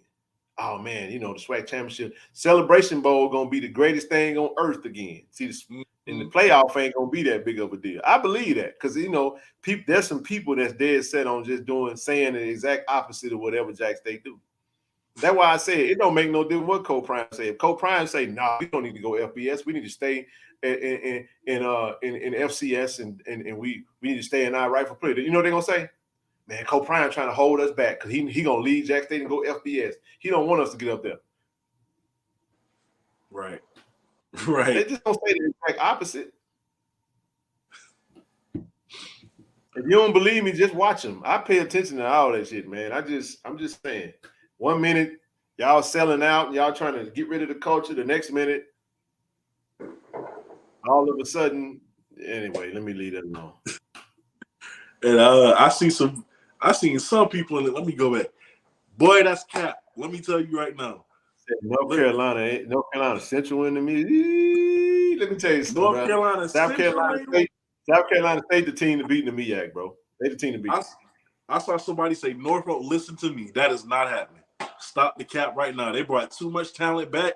They done added talent. All right, it's one of the things that's big for South Carolina State right now is Flowers, man. Is running back. I think that kid is really good at running back. Right. Not not Fields. Flowers is his last number. Was it 26? Um, The running back? Running back. Yeah, Kendra Flowers. Kendrick Flowers. So the reason why I say him is because South State, they got a really they really good in the trenches. That's MEAC football. And anytime you get a freshman that can do what he did, he's gonna be stronger, he's gonna be faster. They got a chip off their back. They won the Celebration Bowl, so I expect their running back. I think he's gonna be the best running back in the conference this year, which is gonna take a lot of pressure off Corey. And they got a good tight end, they got good wide receivers. So I'm just saying, like, they're gonna be hard to beat from the MEAC. I don't think anybody did a whole lot. Now, North Carolina Central might be the game that determined it. It's possible. I ain't gonna sleep on North Carolina Central, but South Carolina State definitely the team to beat, in my opinion. Especially looking at their recruiting class. Like you did a really good job of covering what they brought in too. We know the MEAC eats up on each other. That's every year. But like people saying North Carolina Central, I'm more Delaware State than anything. They brought that whole defense back. You see what I'm saying? They got their quarterback back. Yeah. They lost Sivion to y'all, but they got 3 more ready to go. You see what I'm saying? So like, if anybody, huh? What Morgan State gonna do?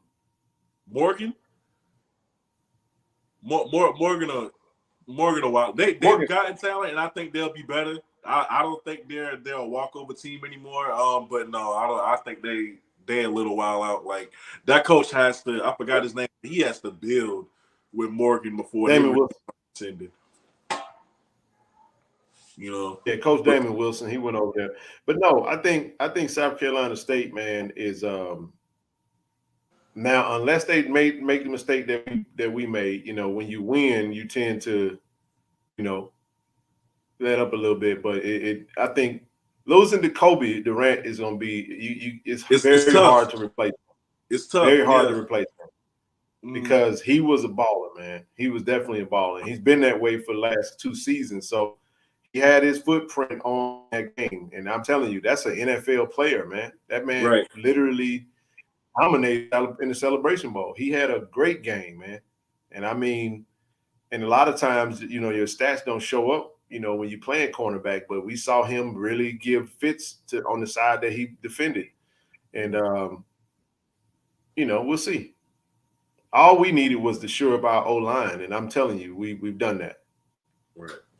And I know like a lot of people look at Shaq and they say, well, we'll make it a point to take Shaq out the game next season. And you should, but his literal twin in Raheem White, who's 6'4" and runs faster than him, returns kicks with the same wingspan is on the other side now. You feel me? So it's like it ain't gonna be that easy for these MEAC teams, is what I'm saying, y'all. I know y'all going for your respective schools with Central and Norfolk. I'm telling you, it ain't happening. It ain't happening. Well, I don't think the thing about us, I think it's gonna be an arms race again with us and FAM. If I'm being honest, but I don't know, man. I just think the SWAC is ours for the taking, but I'm telling you, we got 3 blue blood games straight back to back to back, and I'm telling you. And so I wanted to say this too, because if you really think about when we go back to the FBS topic, and I'll be done, we're gonna realize that Jackson State schedule this year is the blueprint. We got a little criticism, but the schedule itself, imagine if we were an FBS conference. Right. See, then we wouldn't be saying that. Then now that Campbell game is a money game for them now. You get what I'm saying?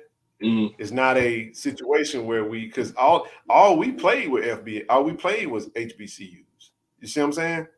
Mm-hmm. And off the rip, listen, man, we got FAMU.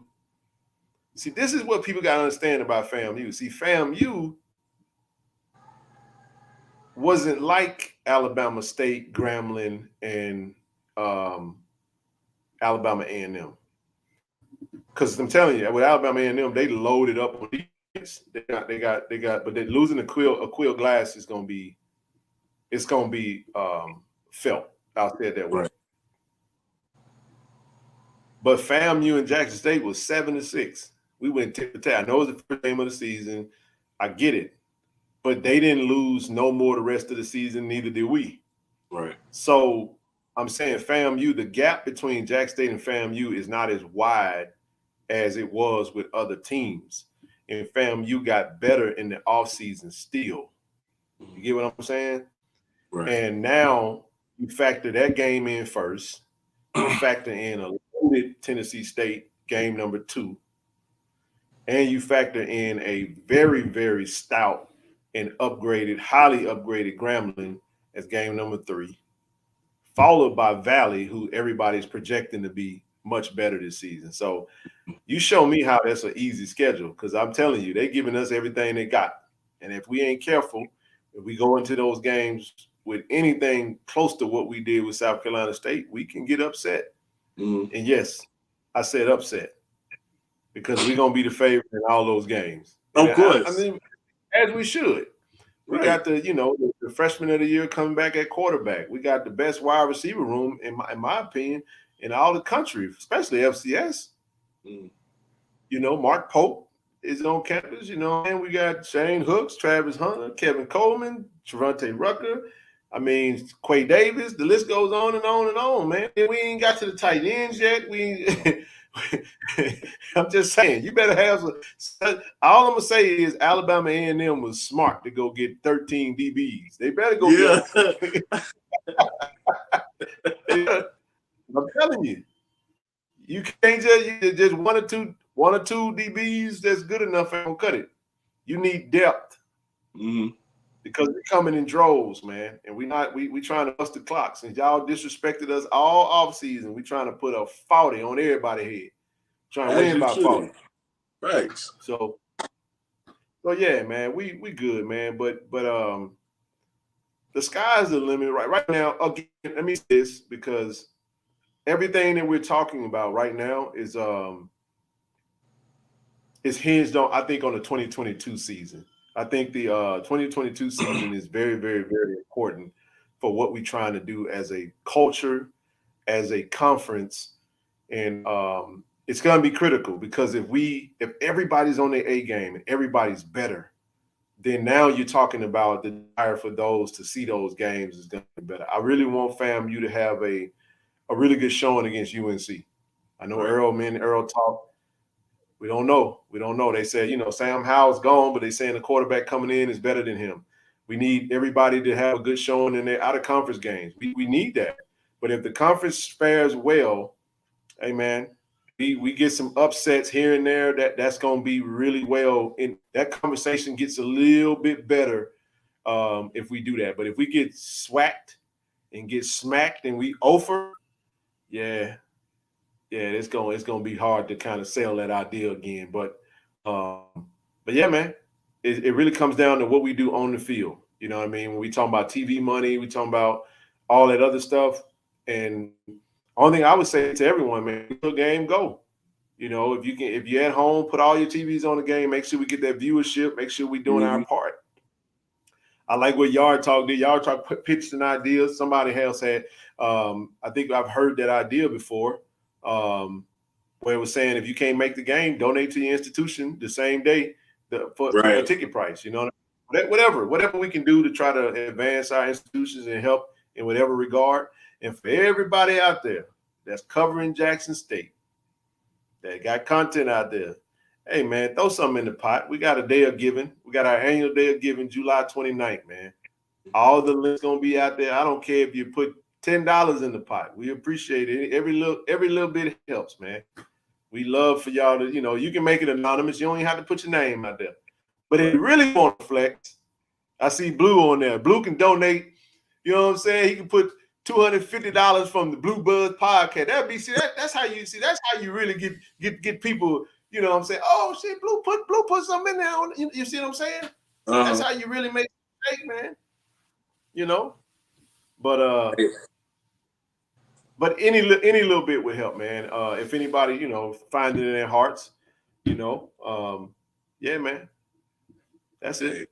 We really need to donate. We the man really need to donate, but I just thought I'd throw that out there since JSU content hot, man. Don't have me go down y'all pages, man, and start looking at y'all. I know how much YouTube paid now. I'm like, all right. He got 5 Jack State videos that the damn near went viral. I ain't gonna count your money. I'm just playing, man. I'm just playing. No, definitely got to give something back. I know I definitely will. Where I'm gonna hit you up. You can tell me now, but like, where do I go to send the donation at? Because I want to make sure. Well, it'll be on the link. It's the JSU mobile app. It'll be posted on the day of. We'll put that out there. But we got the mobile app. JSU has a mobile app. Matter of fact, you can allocate it to JSU athletics. You can allocate it to the 1400 club. We got so many ways you can do it, man. Any department is pretty cool, man. And I'm hoping. I know our goal is 500K, man. I'm hoping we quadruple that, man. Do 2 million. We'll see. Right. We'll see. That'll be a good showing, especially with Coach Prime donating half his salary. We can't come up shout, man. It might piss him off. He might say, man, give me my money back, man. No, man, but go ahead. This was probably one of the most enjoyable. And anytime you come on the show, man, you already know how it is. It's gonna do numbers. Man, it's a pleasure, lot of people gonna be in here. Like this was great, man. I thoroughly enjoyed this, man. I appreciate you for coming on. No doubt, man. And listen, to everybody that's in here, just so y'all know, man, I'm gonna start using.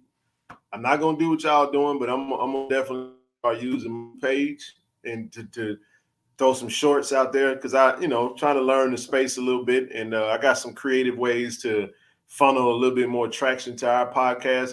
I don't expect to see Tiger Talk in on YouTube anytime soon, but like I said, we utilize Spotify, we utilize Google Podcasts, Apple Music, all of the Anchor, but what I'm looking to do is just grab a couple of snippets, throw it out there, and then if I throw it on my page, I'll leave the link so that those that go check it out can come straight to the videos that I get on and try to see if I can make a shake, man, with this thing. So Ken Clark 14, look me up, subscribe, do all the little stuff that y'all do.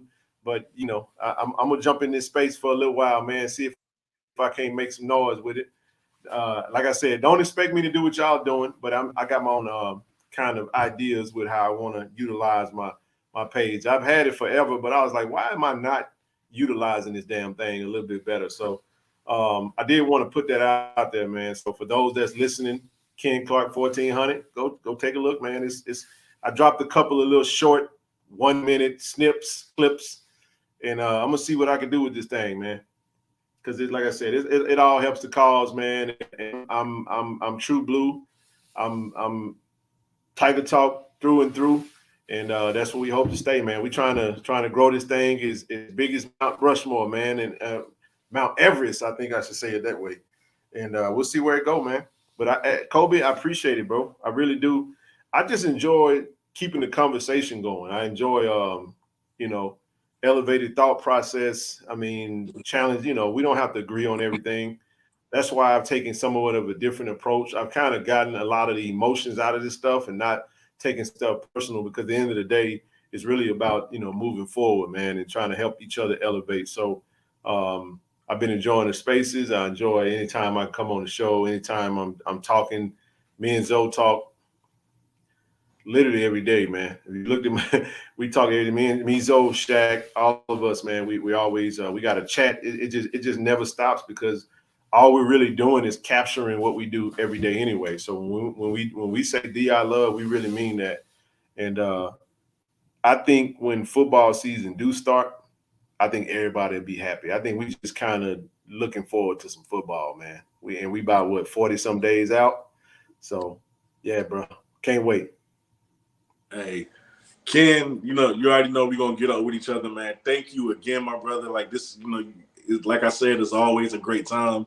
I appreciate you staying with me, staying on for as long as you did. And, man, you see, you growing up. See, I gotta try to you know what I'm saying, and stay ingratiate myself with you because you know you getting big time, man. You getting to that next level, man. You know, every now and again you got to come back down to the regular folk and show a little love to us down here on earth down here, man. So, but no, man, I appreciate you. I've seen you, you know, jump in this space, man, and start and really grow your platform, man. You do a real job, consistent, always good energy.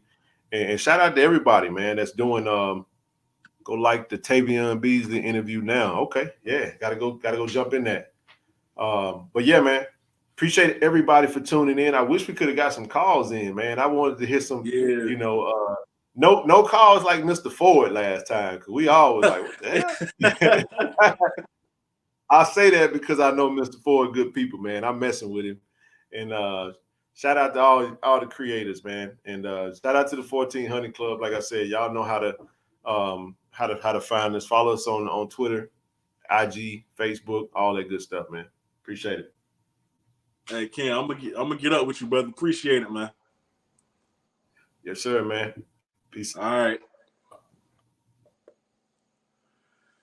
All right. That was Ken. Man, we stayed on for it was 2 hours. Good Lord. I ain't even realized that.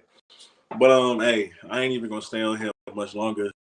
Tomorrow, 6:30 p.m. Tavion Beasley is coming on the podcast. All right, so please go to the community tab if you don't know where the link is for the interview. Go to my community tab. It should be right there. Go like that stream early. Do that. All 232 of y'all. Go to the community tab, like the interview early, so you know it'll get out to more people. More people will be in there. All right, that's what we on right now. But hey, I appreciate y'all for tuning in. Like I said, anytime Ken shows up, y'all show out, and I love y'all for that. And I appreciate y'all. And yeah, man, I'm out. You know, y'all have a good night.